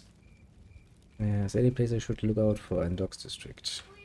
Well, the biggest landmark is the CD Tavern up against the north wall, run by old Jim CD. The old Apple Inn is a little southwest of it. That's the store you're looking for? Mind you, 20 in the quiver is the best the district's got. It's just a little southeast of old CD.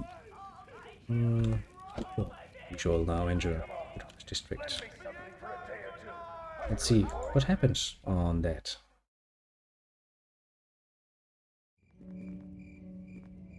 Citizen, identify yourself. Hello. Hello. Where's the area so dangerous? The docks. Not go blabbing it, but everyone knows the docks are controlled by pretty shifty characters. In case of the plague, everyone seems to be acting like animals. The streets are thick with thieves. Sick. Seen any strange creatures? A dragon one like me might have found Erebus precious water-davian creatures. What you're asking, isn't it? Yeah, but a briefing about those. Alright, and then I was stuck here. Wait, tell me about them if I'm not gonna be looking. I think I'll see while I'm standing here is more blasted thieves. Let him out what I says. Anyway, I can help out. Don't to attract attention to us here. Don't want a mob killing me before I'm a play can, after all. Want to play hero? Fine with me. As far as I'm concerned, the animals in district can have each other. Careful in the docks. Many a lowlife around. Let me steal your shit while I'm at it. We have such nice crates and nothing in them.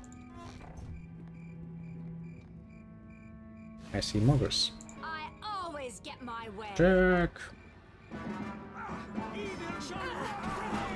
Look, he does a sneak attack. It doesn't help him.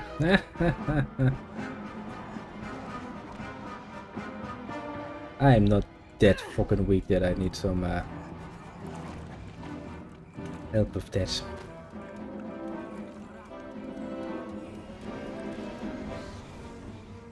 Hey, I was healed by 1 hit point. I'm feeling great about myself now. Now, let's some remains.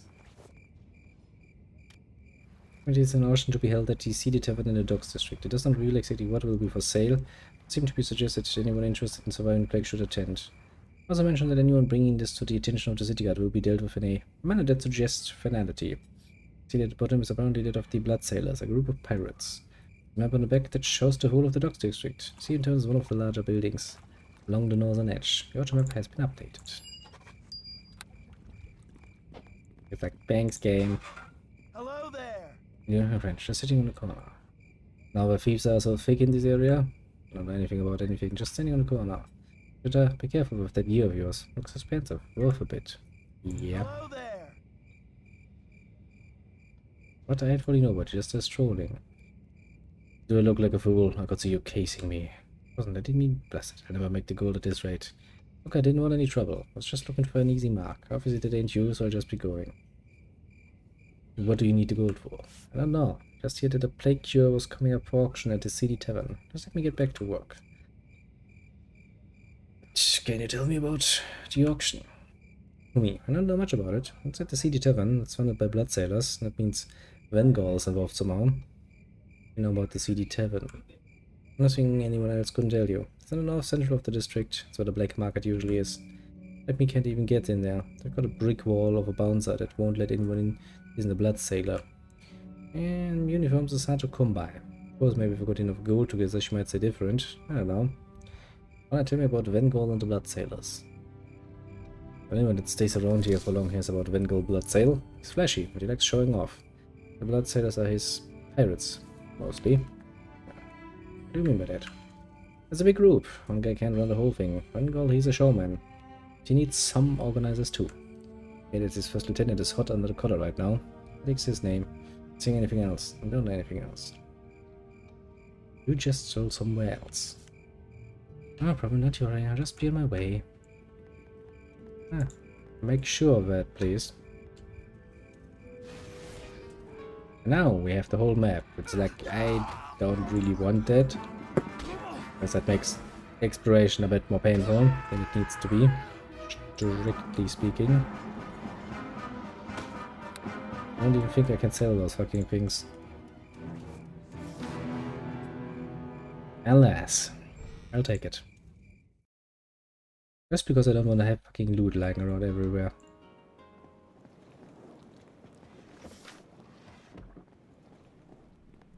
Hello, Dog Citizen. I'm not talking to ordinary citizens, I'm looking for people with actual names. You know, the people, basically. Bram, bram, bram, bram, bram.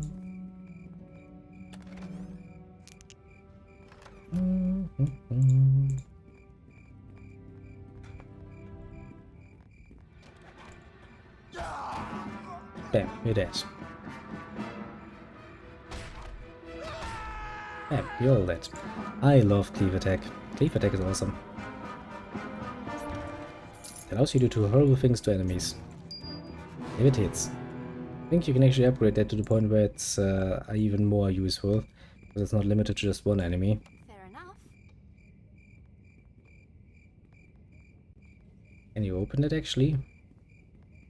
Yes, you fucking can.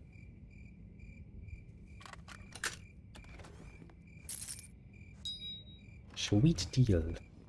That lady is rather useful to have around so far, I would say.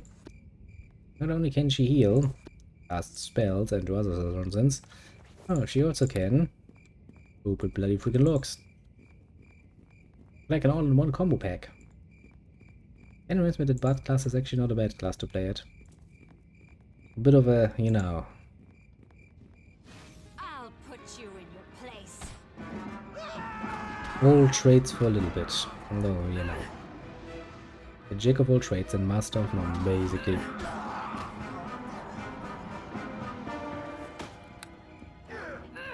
Another one wants to die. That can be arranged. Bam bam bam. Skull claim, my ass. You're not gonna claim any skulls. That's because the only skull you could claim would be mine, and I'm not giving you my skull. I need that.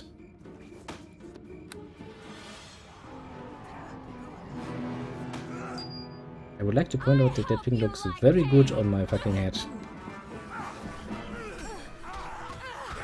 Ah, now I need to murder more people. To be fair, you know, the companion and I has a bit too much fun. Basically dragging every last enemy they can find. Towards them. They also have an aggro range that is amazingly high. That's putting it mildly. Now then, let's go back into this corner. Let's see what's up here. Hello, muggers. You're going to die. See? Told you so. Tick, tick, tick, tick. They really didn't learn the lesson. Okay, what else is there? There's a locked house, there's the 20 in a quiver, that's where the seedy tavern is. The old apple. That's the estate where you can probably find the last piece of art for Ophelia. What's down here? Never Sales Trading Company. Sounds like a scam, but a well. Don't be alarmed, citizens. I'm just here to check your house. Safety reasons and all of that. Totally not stealing from you. Well, citizens, I have proved that your home is safe. I will go now. Bye bye. Bye bye. Now then, let's go through this area, and we're gonna save this area for last because that seems like a pain in the ass to get through.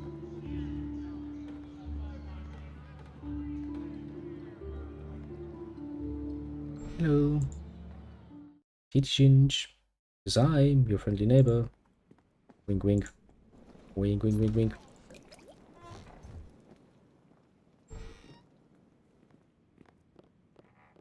These people really not have the most comfortable of houses, I would like to point out.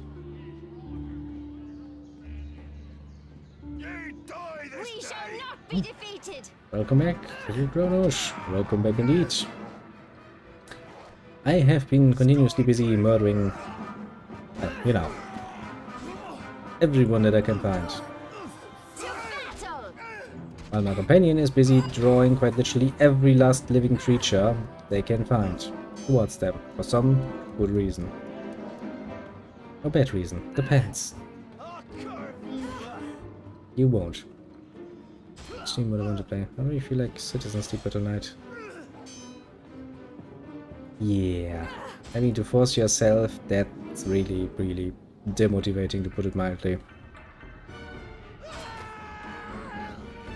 And sometimes you just don't feel like a certain game. Which is the main reason why I don't have any, you know, overly strict schedules. Well, I mean, I do have techniques begin for 2 days. Wanna come over here and fight me? Wanna come over here and fight me? I always get my way. I love Heat Cleave.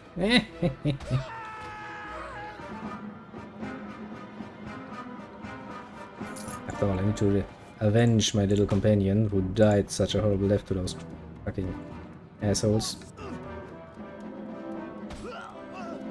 Yeah. But you really should look into that. Play something else, because it's just not sustainable in the long run. I mean, maybe it is for some people. Maybe some people can actually continue to play something. There's some war threats or some... Fair point. But let me guess, that's not really an option, is it? God damn it, why are there... more of them. I'll put you in your Yeah, I mean, what's most unsatisfying is having to be like, yeah, I can't do it because, well, physical reasons. Come on, kill it. I hate it when you heal yourself. You have no right to heal yourself. That's my speciality. I'm a fucking player. You're not allowed to heal yourself. It's against the rules. You're not even a boss monster. That is really against the rules. Come on, kill it. You're not on a PD. Actually, I do have some regeneration from that one amulet, don't I? But technically speaking, I even heal.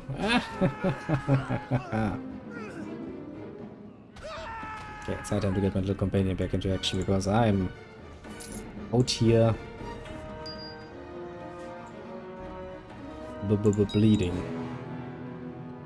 Oh, I teleport myself back though. I kind of would like to see if there's anything here. Might have overlooked. Yes, there is.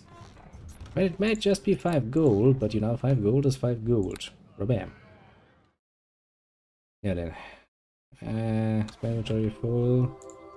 Not really. Dying was unpleasant, to say the least. Well, that's your own bloody fault though, isn't it? So, would you like me to join up with you once more? Well, if you can promise me to not drag half the fucking map, enemy-wise, towards us, maybe we could cooperate again, little Sharwin. Maybe we could. As I said, I would kind of like you to avoid being an idiot about it. Oh god, that's actually far too many enemies even for my taste. Okay, I just told you to not drag the whole map towards me. What did you not understand, woman? Well, apparently the whole part. Jesus fucking Christ. Okay, let's kill that asshole first. That's nice, she's so constant and zip fucking drinks all the time. Trying to look snazzy about it. out of our way! Jesus fucking Christ, woman. We shall not be defeated! Was there any reason to drag that many towards me? Out of our way! Shut up. You have no right to scream that. Jesus fucking Christ.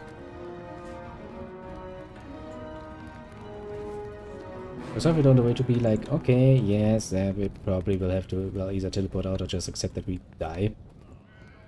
But hey, it worked rather well, didn't it? A dog's district. Remember, this one had a rather, to put it mildly, high saturation enemy-wise from previous encounters.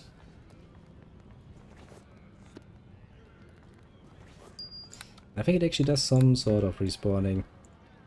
Mostly because there's one thing you actually want from those fucking guns, and that's the, what's it called? The Schmuggler coins. Put you in your place. Because you need a certain amount of those for Out of our way! multiple reasons, I think. Kinda requires you to have more enemies around than usual, sadly enough.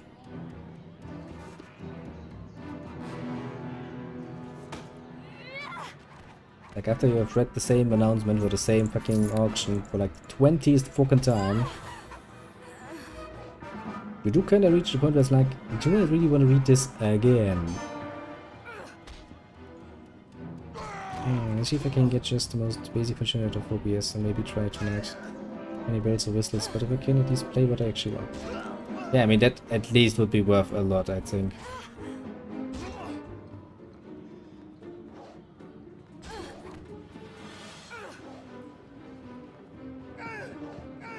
I think that would do pretty damn well, because, yeah, that would drive anyone insane after a while. Come on, get a good hit off. Come on, I believe in you. There. And a nice little cleave to start it off. And end it with. That's how the story goes. Ouch, that hurts.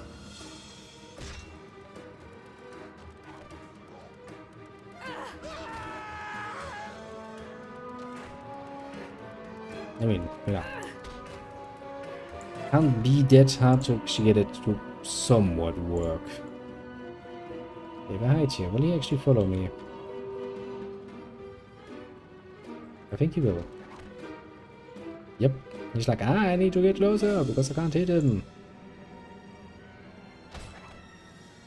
Well, at close quarters, those weapons are really, really not good.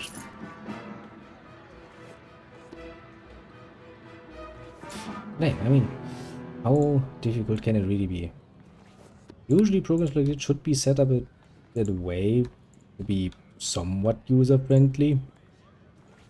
I say somewhat, because what some people consider user-friendly is far, far, far away from what I would consider user-friendly, but alas. That be just me. Okay, there's another home, but there could be an enemy in there. I'd rather have my companion with me, which means I need to teleport back. And collect her again, because she actually does have some nice spells. Technically speaking, she's just not very much alive. Sorry. When she actually gets involved with enemies. I might be wondering why the fuck would a bard even try that. That's the whole reason why I set up to actually attack in fucking at distance. But as we've seen, she has a tendency to just shoot the most Done and done. happy, rinky dinky, randomly standing around guy who's sadly in shouting range of everybody else, which might lead up to a small amount of problems. Just a small amount though. Come on, come over here. Open thing.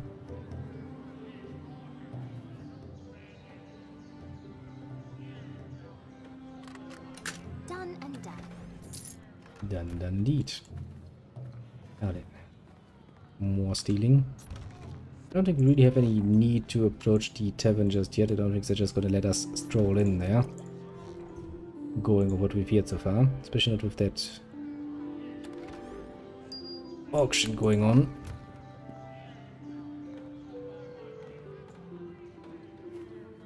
Fair enough. Locked house, what can I say? How could I say no? How could I say no indeed? Done and done. See how bad it looks from the inside. Hello, a visitor. Oh, there's a stink beetle in here. Not too worried about that particular. Man, I'm a bloody paladin. I don't really have much of a problem with diseases. I put it nicely and mildly, mind you. Great sword. I think we'll reach the limits of my inventory carrying capacity soonish. And already emigrated. How the fuck did you manage that? What have you done that has aggravated you so? Ouch.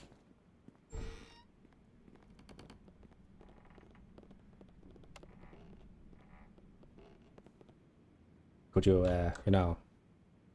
Thank you, little German.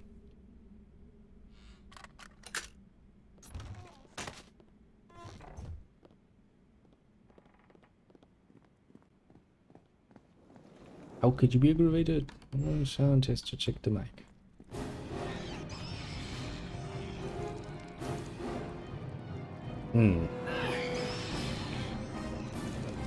I mean, can't you just do a simple test recording, you know? Press the nice little record button. Take a nice little sample of yourself. I would assume that should work as a mic test, shouldn't it? Because that's what I kinda do sometimes. Not often, mind you, because most of the times I'm kinda running so short that I have to rely on my standard settings to save the day.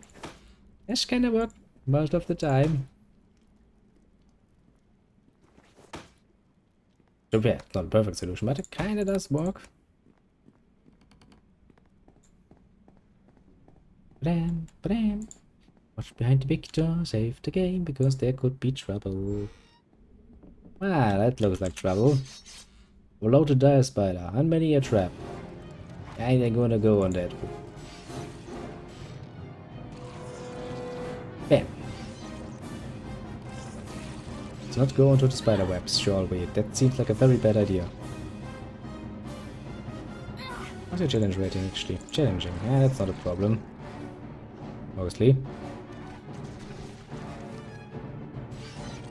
No, I have been, you know, strength to beast. Let's see written about. Can't seem to make this shit even kinda simple. Can't figure out how to turn on cam, capture just monitor 1. Figure out where, just start looking. Well, to be fair, most of these softwares look very different compared to what Twitch comes with.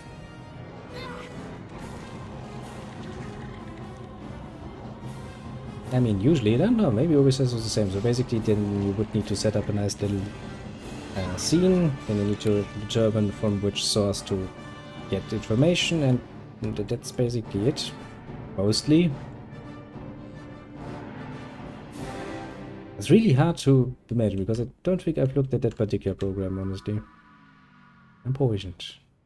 Could you do something about the traps, or am I just going to drag you through those traps? Because I will drag you through those traps. I simply can't carry all of this. I do remember that I got all of that explained to me. Understood at least half of it. Fair enough. Not what I wanted you to do, but okay, let's bash this shit out of this. Up and ineffective. Pretty sure we did some damage to it though. At least, you know, one of us does some damage to it. Yeah, my strength is reduced, isn't that? Yeah, that's probably the problem. I basically hit like a baby.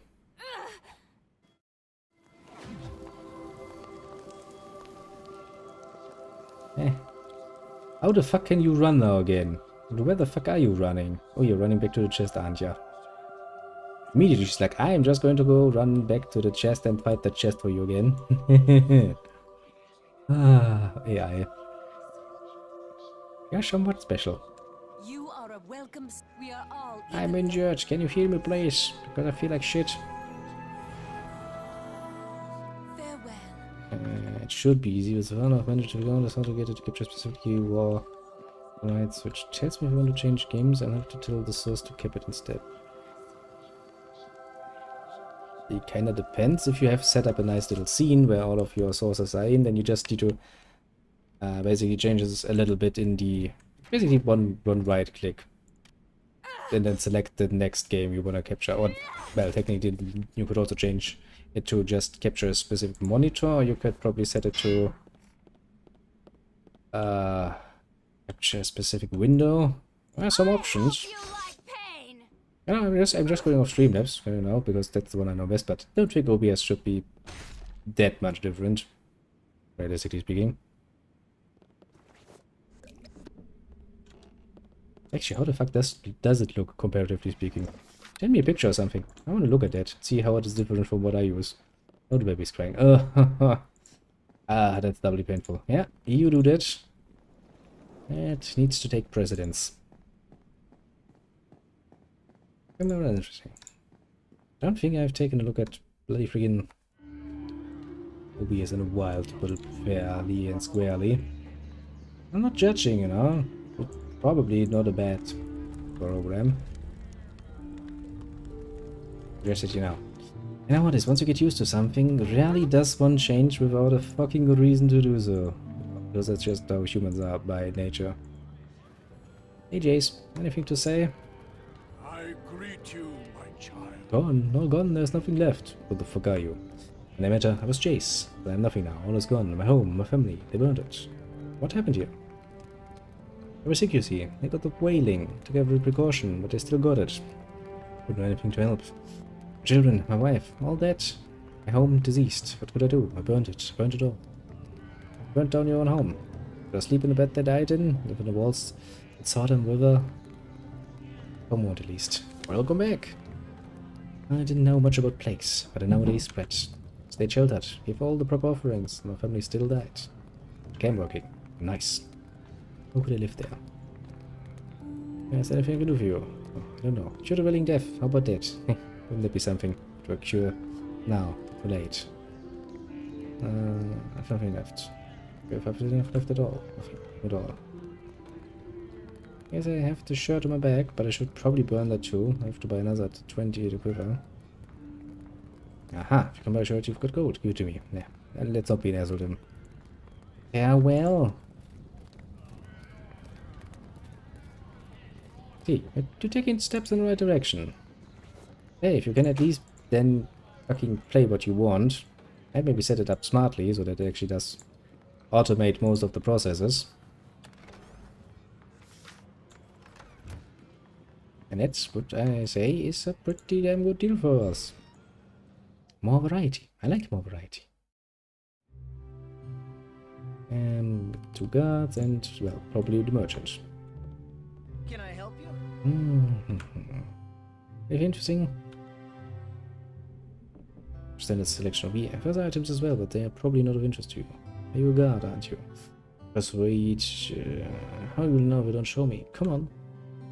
Better look as the market facilities of CD Tavern. You have the right coins to pay. Smuggler's coin. You have to have a small supply. 100 gold per coin. Steeper now, but if you need them, you'll pay. You can get more if I need them. In short supply, but perhaps you're willing to do me a favor someday. Should take a possibility. Build out the gold apple. Get the occasional coin from her. She does not know what they are, bless her. I'm going to have to add a game capture source for every fucking game. Technically speaking, no. You add it into one large scene, and then you just change the in the source itself what it captures. Personally, I like to have at least a window capture and a game capture, because the game capture is a bit buggy sometimes. Doesn't really capture all the games. Sometimes it's just like, meh, don't see it. But window captures works a little better, because, you know, it's just trying to capture the fucking window, or what's in it. If everything else fails, just have a display capture for just the fucking display. I'm trying to get all of the information together. First things first, how does your program look compared to mine? Because that's actually the main problem. Send me a fucking screenshot or something so I can actually see if what I'm talking is going to make sense. You know. Can I help you? But I assume that it is gonna be basically the same. I don't think those two have much of a difference between each other. Again, I can at least with some reasonable assumptions work.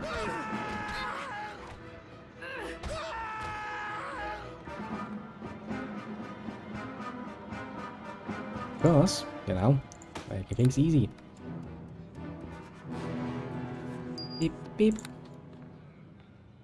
Now, south. I think if we are gonna finger fuck this out together, I'd be better off waiting till you're available and just cast thing to Discord. Fair point, actually. Not gonna take that long until I'm finished. But I'm going to make this into a two-parter for one good reason, namely that it's the last part. Which is the last part, and there's actually quite a bit to do. I want to do this before we actually enter the incoming catastrophe. And that is the main quest. Fair enough. Would like to take a little break before it. Not shouldn't be that long. Done and done. Get everything done here and then do that. Then we'll find out if that actually is comparable to what I use. Then I can actually tell you something. Because otherwise it's gonna be like guesswork mostly. And even then, keep in mind, that's still... I'm going to run and shower real. You do that.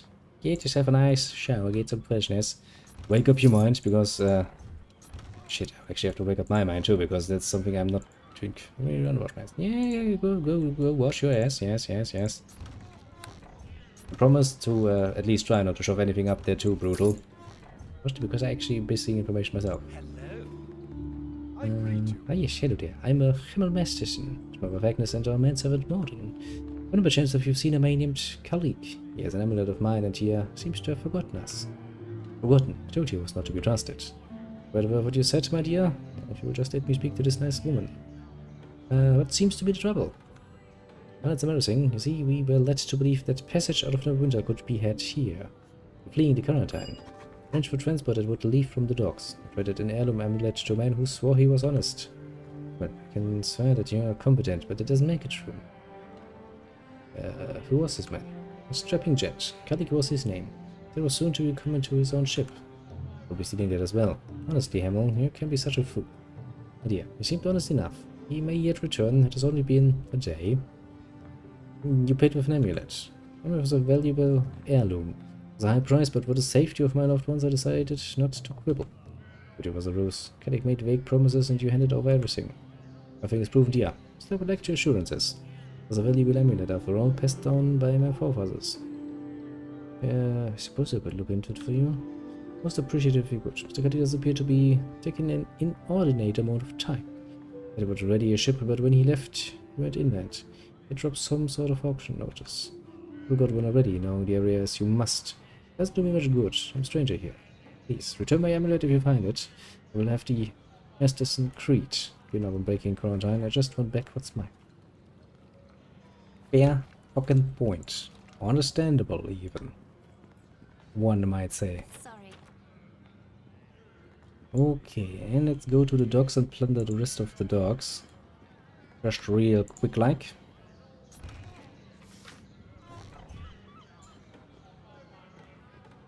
Oh, look, it's a blood sailor. Oh, look, it's more blood sailors. I'm not afraid of blood sailors. I'm gonna steal your shit. That much I can tell you.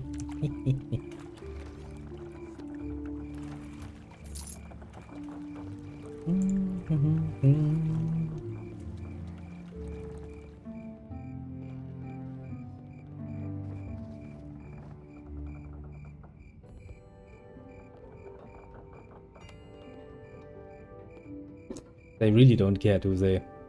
Like, oh, look at us. We have all of our treasure chests on this ship. Done and done. I'm just going here like, what's nice of you. Nice of you to offer. Okay, can't do anything about that. I need to bash it. Can't bash it. That's sad. Open sesame.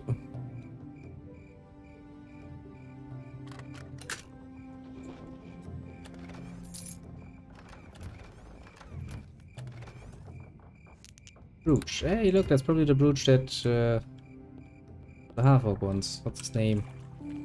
Red Tiger. What are you doing bothering me? Turn yourself around and walk the other way. Told you it was at you. Goodbye. Come near the ship, he says, while I'm on the ship. the smartest. Maybe not the smartest of peoples, to be fair, but alas.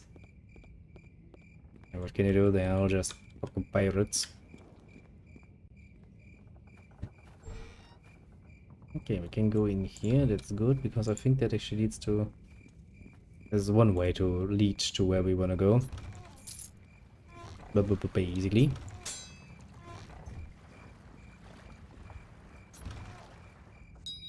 A Ring of Sia. How quaint. How quaint indeed. Collecting all the shit. I simply can't carry all of this. Oh no, you can. It's just that you can't run with all of that. Which is a fair point. I probably couldn't either. Done and done. Ba-da. Okay, we were in here. I think we have pretty much all books have to offer checked out. We're gonna go into that silver sales trading nonsense. And the Unrod estate, basically. Yes. Never more. Actually, can you level up? Level up, bitch. Don't look much different than before. Kinda disappointed. Ah, well.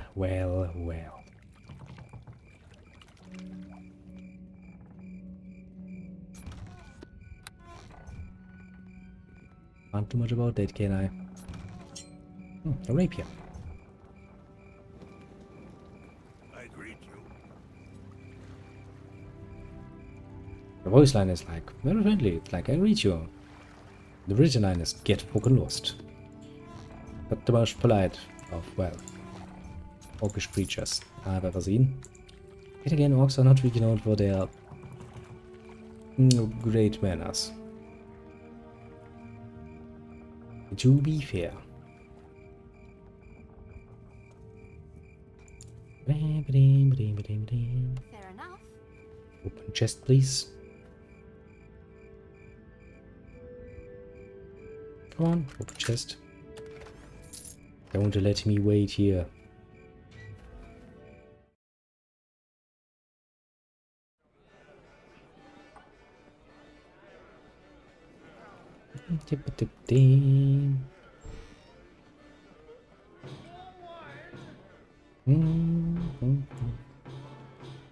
Yeah, where does this lead? Well, it leads upstairs. Not really surprising considering we just went up a few stairs. What's here? A mugger. I always get my way. I'm sorry if I closed the door right in your face. That wasn't my intention. I wanted to hit you with my sword. Yeah, look, it's another Megger. I'm so scared of you. Bam! Blocked you, little dagger. What do you say about that, eh? And he's like, well, probably not much. Why, you might wonder, don't I say much about that? Well, because I'm dead.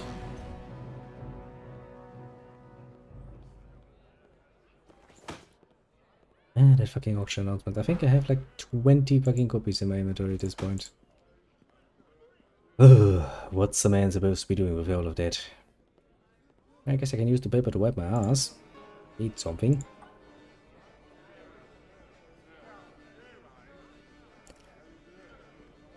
Not much by you, but you need something. What's that?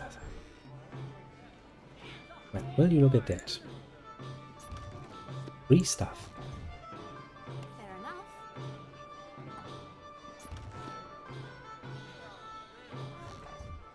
Do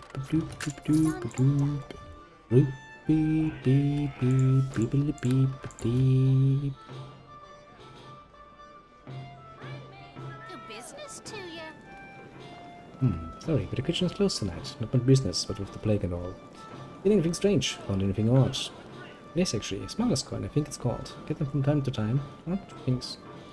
Yeah, where did you get it? That nice Kelly leaves them once in a while. Nice boys in Vengal. Could I have the coin, please? Suppose. Well, usually gets them anyway. Get occasionally from Kelly and Vengal.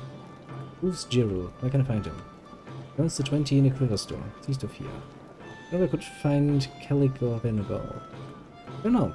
Calico has a house in the northeast corner of the district, if you want to call him on him. It's quite busy. Get out the area. Don't get out much, it's too dangerous. It's always like this though. It's going out more dangerous. I don't know. People really seem to be desperate for money though. I was too concerned about the plague myself. Any interesting places around here? Road Jim CD's Tavern. I've never been inside. A very good neighborhood pub. They're all business. What do you mean all business? Not for me to say, but it just seems like it's more for meetings than social things. They have auctions there too, now and then. Where's the Sheet Tavern? There's on the mouse edge. They'll bother you. Madame.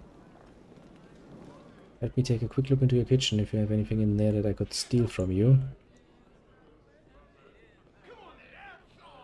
Doesn't look like it. We go out through the other door, we run across the street towards the north, then we cross in front of the CD Tavern, then we go over to the estate where we kinda need to go. Finish off. And we do the estate, do some selling, and then we're going to... Because I did, when I was playing this actually, I did kinda remember, relatively suddenly actually, the next part of the game that comes after this one. It would be feeling kinda bad to just, you know, not get that going basically immediately. Okay, we were here. We were here. Just another guy who's gonna tell me that ain't that easy to enter. And we did the dock still here, so this area basically still needs exploration, and then we'll go to that little nice little estate. See whatever they have.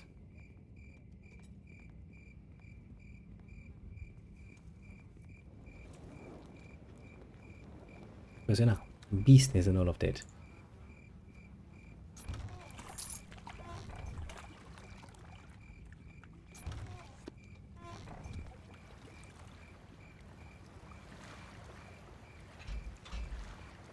Just open the door, will ya? It's kinda what I pay you for. Done and done. Hello, it's me, the neighbor. Hello.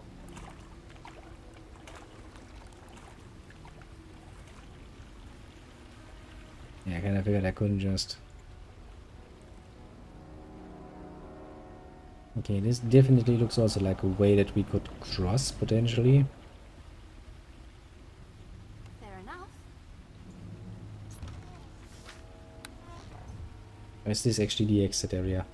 I don't remember off the top of my Done and done. head. Could actually be either or. I do know that in most of the areas there's actually multiple ways you can reach the same goal. Usually it is rather good of an option to use all of the ways available to get all of the experience you can get, basically. Gives you an advantage in all of the fights to come.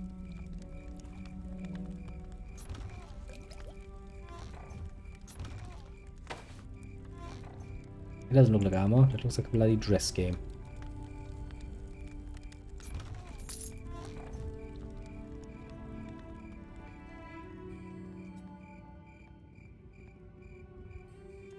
Hello, servant.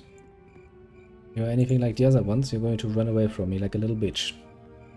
But maybe, because you're actually in the dogs area, you're not gonna run away from me like a bitch. Oh yeah, right, you can actually go into the sewers too. It moves through the sewers. Fair enough. And now, by person, I use your skills.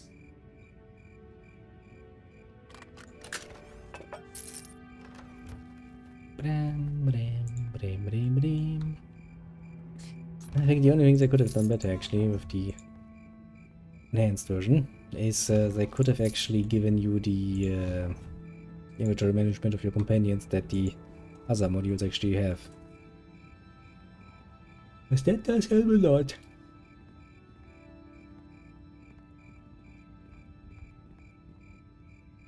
But alas. I just want to ask you some simple questions. Who the fuck are you? Miss Bird, I'm just a guard here. Don't like it none, but times is tough, eh? I hate this guy. Hate him. So not, he's fussy and too bloody rich for his own good. Talks to me like I don't know the job. I know it, I just don't want to do it. Because he doesn't even need me. He's got guys inside that'll kill yours twice over. Why can't I enter the district? Bah, can crack the door, what do I care? I don't even want this job, and it sure ain't spoiling for a fight. I don't really care much. This is my house. So why should I try to stop people from going in? They're stupid enough to risk it. For business. Why isn't it safe? What do you think? Why would Mr. Arnold leave and nobody let me out here? If he didn't reef with bloodthirsty real guards inside. Fair enough. Okay, so as long as I can crack the door, you will let me in? Fair enough. Crack the door. Crack the door. Done and done. In we go. I'll Like, I'm a noble guard. There's nothing noble about you. I would very much like to point out.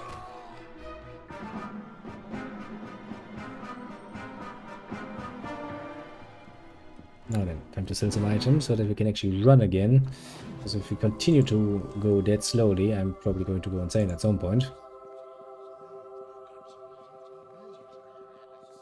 Yo, Aribeth, it's me again. we are all eagerly And you heal my wounds actually, I'm not... I guess Sharvin is a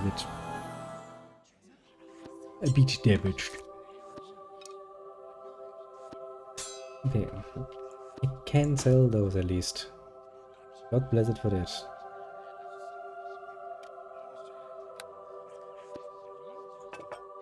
Did it actually work? It would not.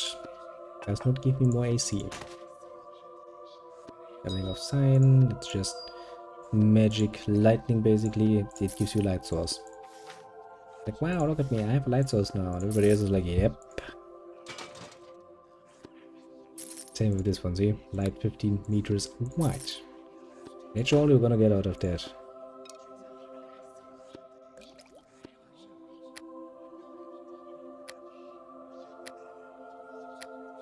Okay, I don't think I can do much about that. That one. And this restoration is probably something we should probably keep. Because that can actually be useful. Brooch is a quest item. You all keep away.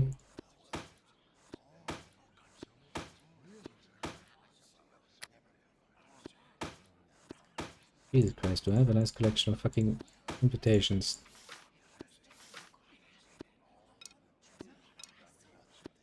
Jesus Christ in fucking heaven. It's a bit much. Wolfgang is okay. Da-dee-da-dee-da. Also wisdom, don't need that though. How many more invitations do I have? Let's keep one invitation. Sell everything else. Boys boats.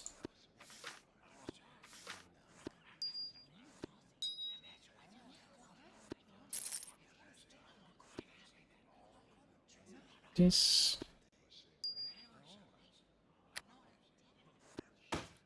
can get sold. Yeah. You move up here. I have a nice collection of drinkable help already.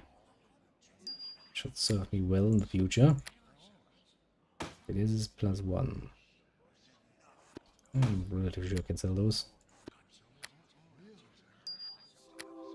Do you think you can actually buy some shit for the smuggler's coins apart from gaining the access that I'm looking for?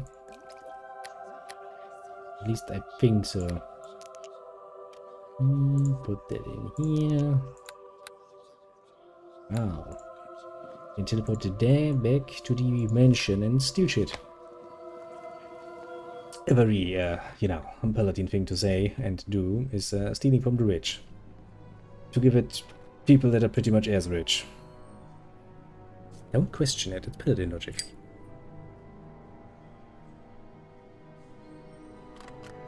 Done and done. Or at least, you know, my paladin's logic. Let's save, because there could be traps here. If we find any that we step in and get murdered by. Hello. I hope you like pain. Blocked ya.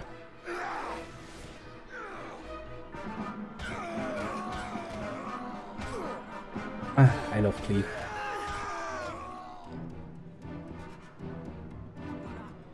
Because every single time I hit something, I get another attack for free.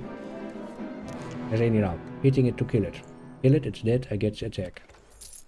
And that happens basically ad infinitum after some point. You can actually get an infinite cleave, technically.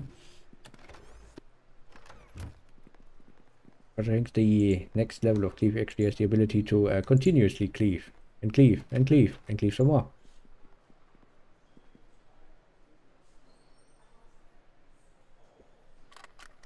Means if a cleave hits somebody and he dies, get another cleave. And so on and so on. As long as I can one hit them, that is. Which, to be fair, against some enemies is not going to work.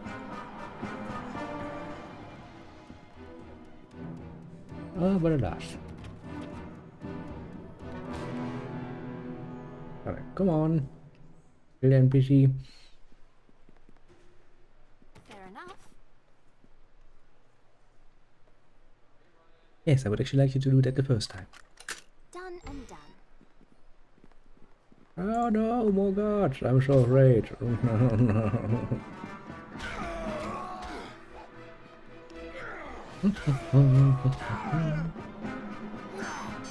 Bam, bam. Oh, he's outside of the range of my cleave. That's not nice.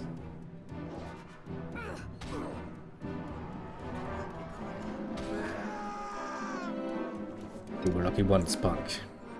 Not twice, though, were you? Left the game again. There's a trap. I mean, so far I've found many locked doors, but not many traps, actually. I do like that. Done and done. I always get my way. Well, that's something to have in your house. The free roaming crack cat. Yeah, look at it. That's totally trapped. Game, I'm not blind. But they don't have anyone to deal with it right now.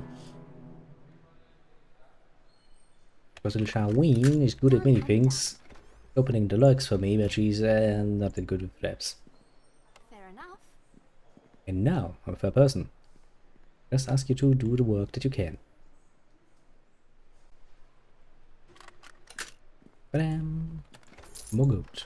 Gold is always nice. And I'm gonna make a nice little save game and try to unlock it well, untrap it the good old-fashioned way. Because if you have nothing else to, you know, deal with it, there's always one simple option for any meathead. And that is just trigger the forget trap. Help! Survive that one. Okay, and we need to bash it open. Cash might take a moment.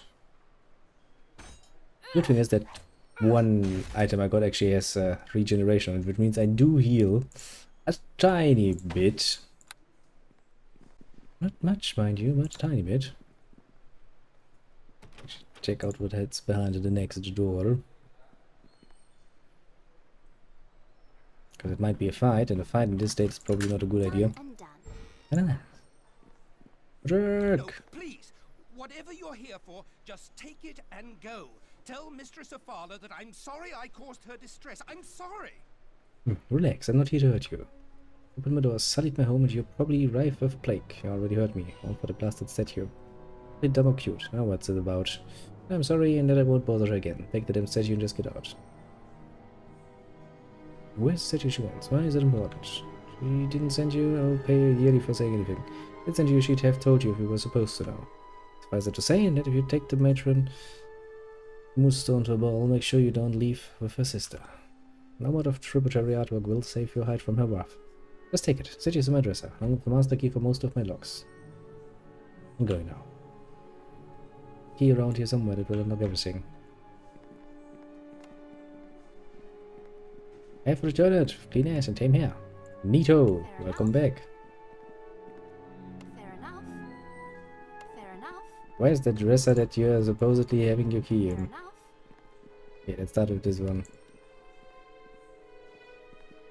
Oh, and I'm just about to finish up the last chapter. Well, almost. Basically this little area that I need to finish, and what else? The Silver Trading Company. Because I do remember what comes after this, and I kind of want to do the part after this in one episode. Gosh, it's gonna look much cooler. I simply can't carry all of this. You can't carry all that. Yes, yes, yes. Just look in the other room. Then we teleport out and sell more shit. I do like it. I mean, all of that selling shit, ouch, actually giving me a nice amount of money. I'm not actually against it. Do like money. And some boots. Some nice, stylish booties. Who knows? What else they might be hiding? Oi, oi, oi, oi, oi, oi. Oi, I told you to pick it up. I saw you putting it back. Do what you do. I promise to help, but more of these now. Be strong Bruce. I'll chill and have a drink. Which reminds me, I need a glass. Be right back. You do that. Once I'm finished, I will actually open up myself a beer, but only one, because, well, if I try to do something that I myself only learn through a second one and pass that on to some degree, then yes, some concentration might be required. I will not overdo it. But hey, it's some time to help a body. That does sound like actually a good time spent. Yes, indeed, now. We are all At least I hope I can. I hope I can help. Hope of fire resistance. Yeah, I'm not a mage. I'm not gonna wear shit like that. I'm surprised to know, but I'm actually, you know, pure category light ones. Light ones can be sold. Chat armor, action mean, identify. I figured as much. What about the booties though? Improved saving throws for reflex. That's not really great, but it's also not bad. God fucking damn it, inventory.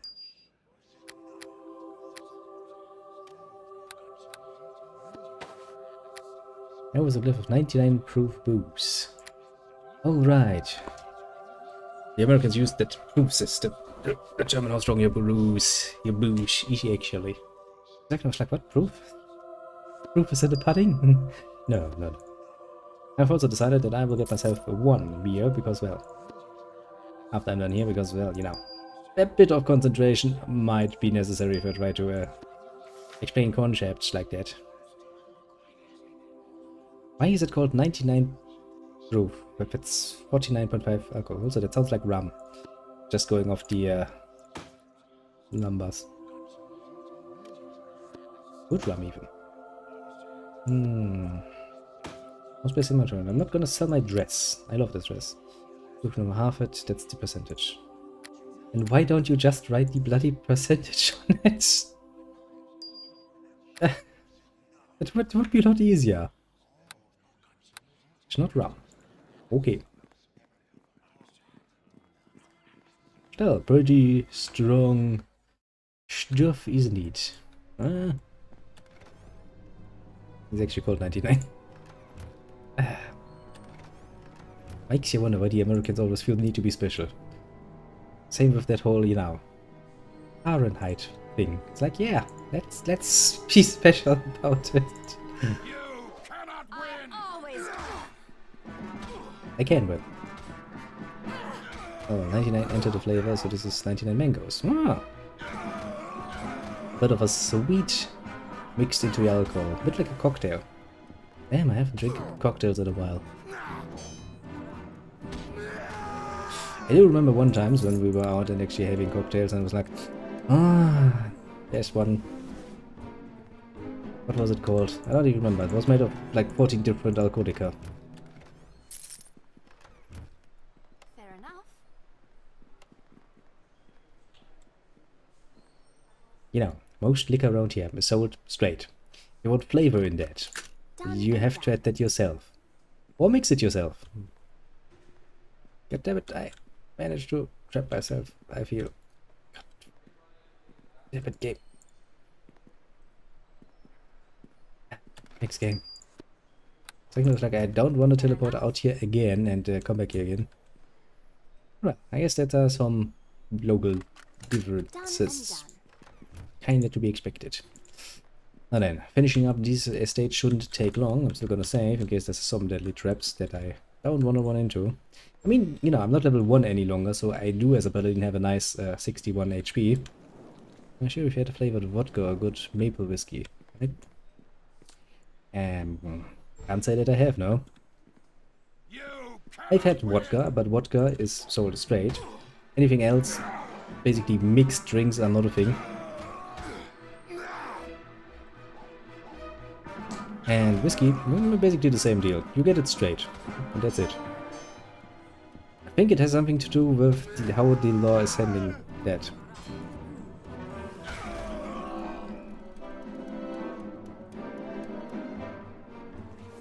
Well, I'm pretty sure it is mixed according to how our laws considering liquor goes. Because you add something to it. From their perspective, it's not a straight one any longer. It's not just a vodka. There was something like this. I remember something really like this. It was like, oh yeah, this explains it. Oh, this was my favorite, usually by using a certain type of barrel. That they do indeed. Stop titting me, you asshole. I think that is okay.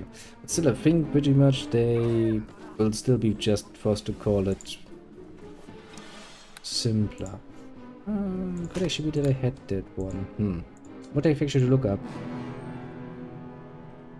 How this would work here.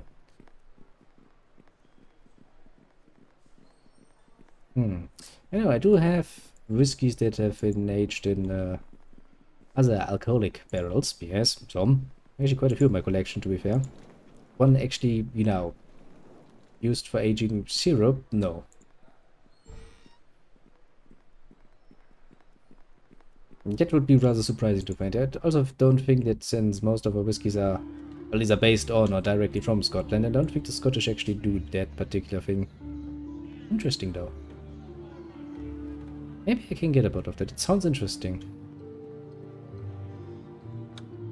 I will have to look that up actually. Not that I had the money. As for vodka, it's just some artificial additives for flavor. Yeah, you know, you wouldn't get away with that. The law would call that a mixed drink.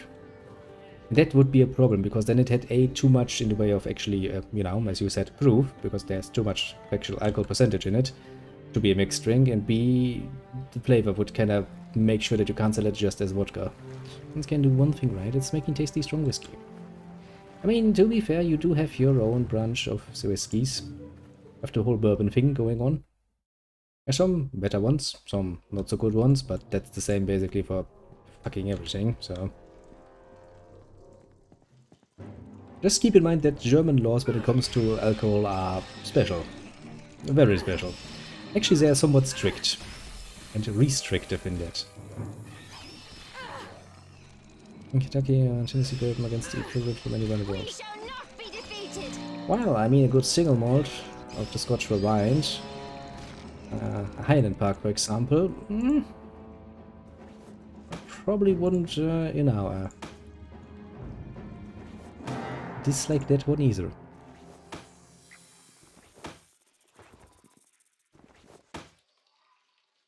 I do realize that Scotch is not bourbon. I just took something out of the whole whiskey assortment, not just bourbon. Why should I reduce myself then? I wish indeed whiskey. Yes, yes. Indeed. That's the whole point. Actually, it's one of the reasons why I always find it rather interesting just how many different alcoholica we have that are basically the same thing, just different. Now, why make it easy when you can make it good? Also, that sort of variety is actually kind of neat, to be fair. I like that. Then, with that. Bourbon to Scotch. See, I'm the other way around. I prefer my Scotch to my bourbon. Doesn't mean that I don't, or that I dislike bourbon, but given a choice, I'll take the Scotch. I mean, there too. Also, I don't think there are that many bourbons that are sold in your normal average, you know, Scotch or store. Scotch wise, however, we have whole fucking businesses just running off of that. If you want to get fucked up bourbon. To be fair, I do think that the bourbon that I can get around here would, technically speaking, be cheaper than most of the better or nicer scotches. So I guess if I wanted to really get fucked up on whiskey alone, bourbon would probably be the better option. But I'm really not a fan, not any longer honestly, of wasting alcohol. I rarely drink to get fucked these days. I mean, I do sometimes feel the need for it, but usually I'm like, I'm not gonna waste my good alcohol on that. Actually, it is rather helpful if you have just good alcohol on your hands. Kinda like meh. And then you try getting fucked off of beer. You know. If I want... I mean, there is a really, really cheap bourbon. I know that because somebody someone of my friends actually drinks that. It tastes like shit. I'm sorry to say, it really tastes like the cheapest ass shit you can imagine. And I could get that for like... What actually is that price-wise? That'd be... 9 euros or something. Hey.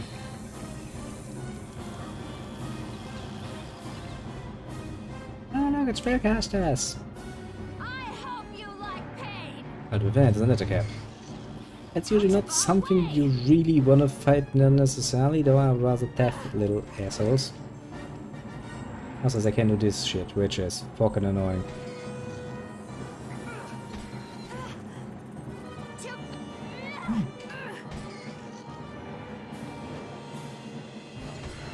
Well, I will, as usually, because, well, you know, it's kind of German tradition, stay with my beer. It's not gonna help much with the whole getting fucked part, because, well, getting fucked off beer is, to be fair, kind of difficult. Takes a lot of more, just, fluids.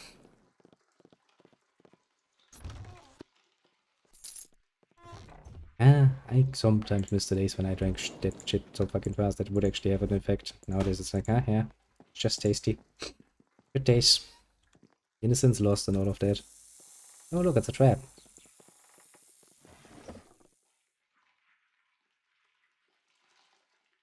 So basically, just what you expect. Still locked. That's great. Whoosh. Hey, but that's not bad. Having one, you know, just standard taste. That's something good. More or less. It is indeed nice.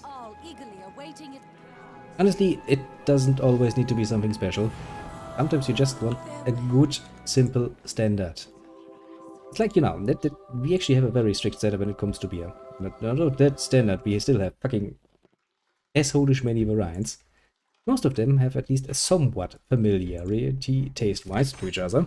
And so when you open a German beer, no matter which brand, you will get a certain very nostalgic flavor to it.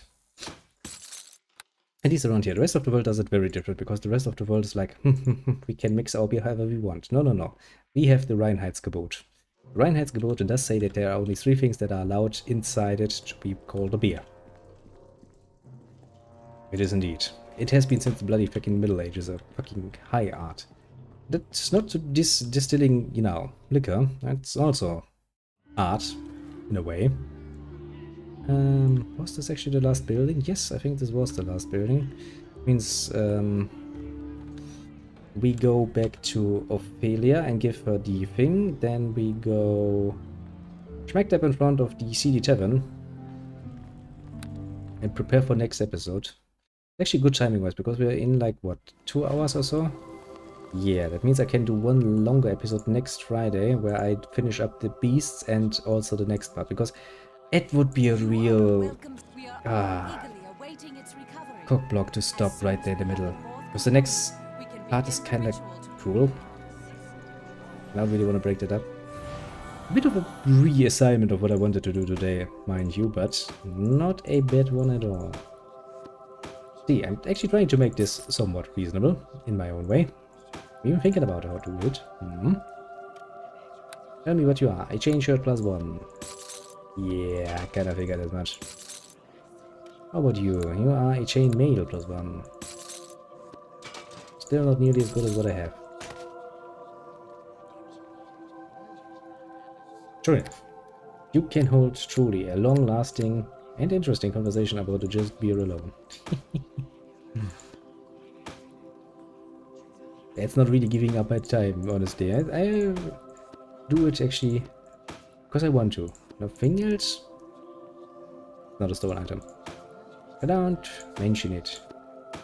Also, I still don't know how much helpful I'm actually going to be, you know, so getting nice words for a help that I might not even be able to provide is not my style. Let me help you first, then you can thank me. Yeah, don't worry about it. I mean, we're buddies, after all. A bit of help, you know, to help a buddy along, that's how it should be, honestly. At least as far as I'm concerned.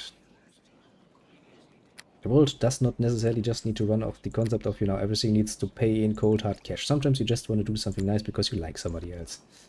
And if everybody would be thinking like this, I think actually we wouldn't even need conversations like what sort of system we need or anything. Because the world would be a somewhat decent fucking place to live in. When you think about it. Yeah, me too. Honestly, money is nice, and you need a certain amount of money, but a favor, even in good conscience, is also worth very much. That much I believe in. But still, you know. Let's first see if things actually work out for us before we celebrate our victories yet. No. Shit is... And actually that works out. I can give the Bruges the... Which is survive. I need favors to progress. True enough. Actually, what you need more than anything else is cooperation with people.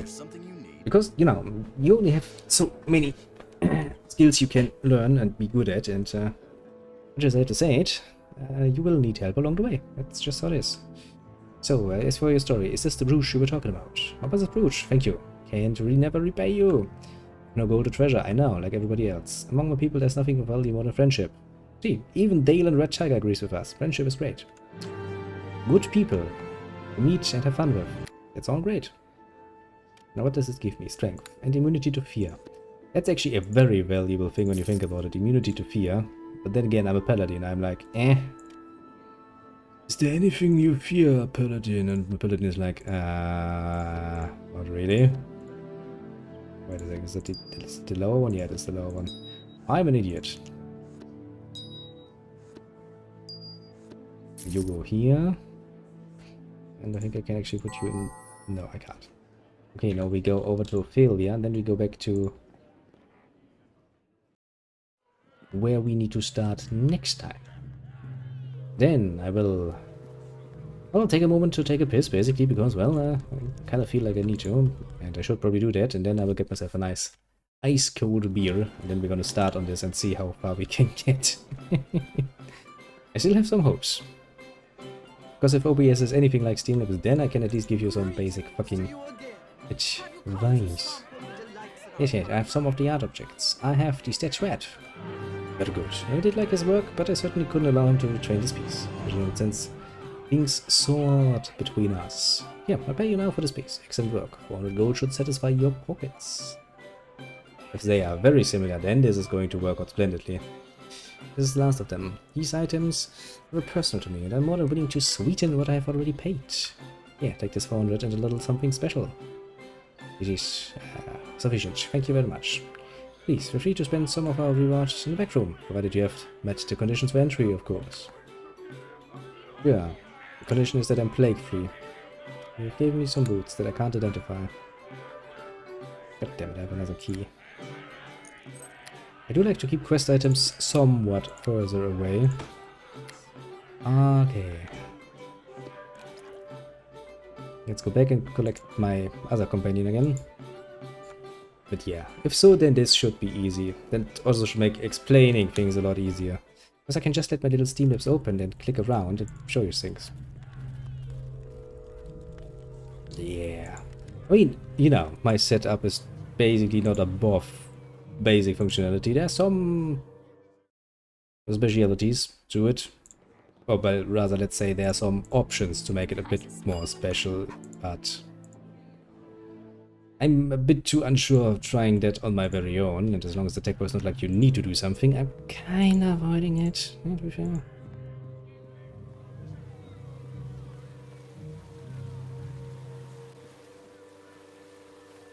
That's very good, because that's the sort of thing that's like, I probably would have asked the tech boy to do that.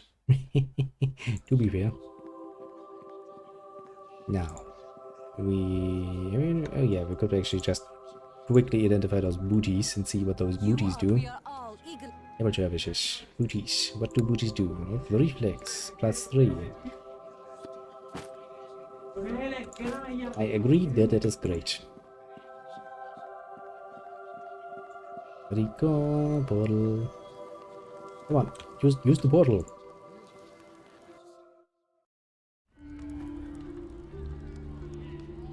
Setting up to the standard of a first stream, if that makes sense. Yeah, I can understand where you go from. Basically just needs to work in a decent way first and foremost, and everything else, like, you know, finesse things like little things can come later. Just make it work easily. Basically just what the tech boy did for me. Oh boy, that's a challenge. Now then, let's make a save game. Very important. Very important indeed. Let's do this twice, because I am fucking scared that that will not save and I will have to redo everything. Yeah. This shall for the moment be it then. I shall beat you or not you. Well. And I couldn't tell my mic is picking up my AC. It's a no-go. Need that to not happen. Yeah, that's going to be... Some testing is required to actually see that. To be fair, I'm not too good with it, because technically speaking I have a problem with my little fan that also sometimes gets picked up, sometimes not. Meh. But hey, well, let's see where we can go.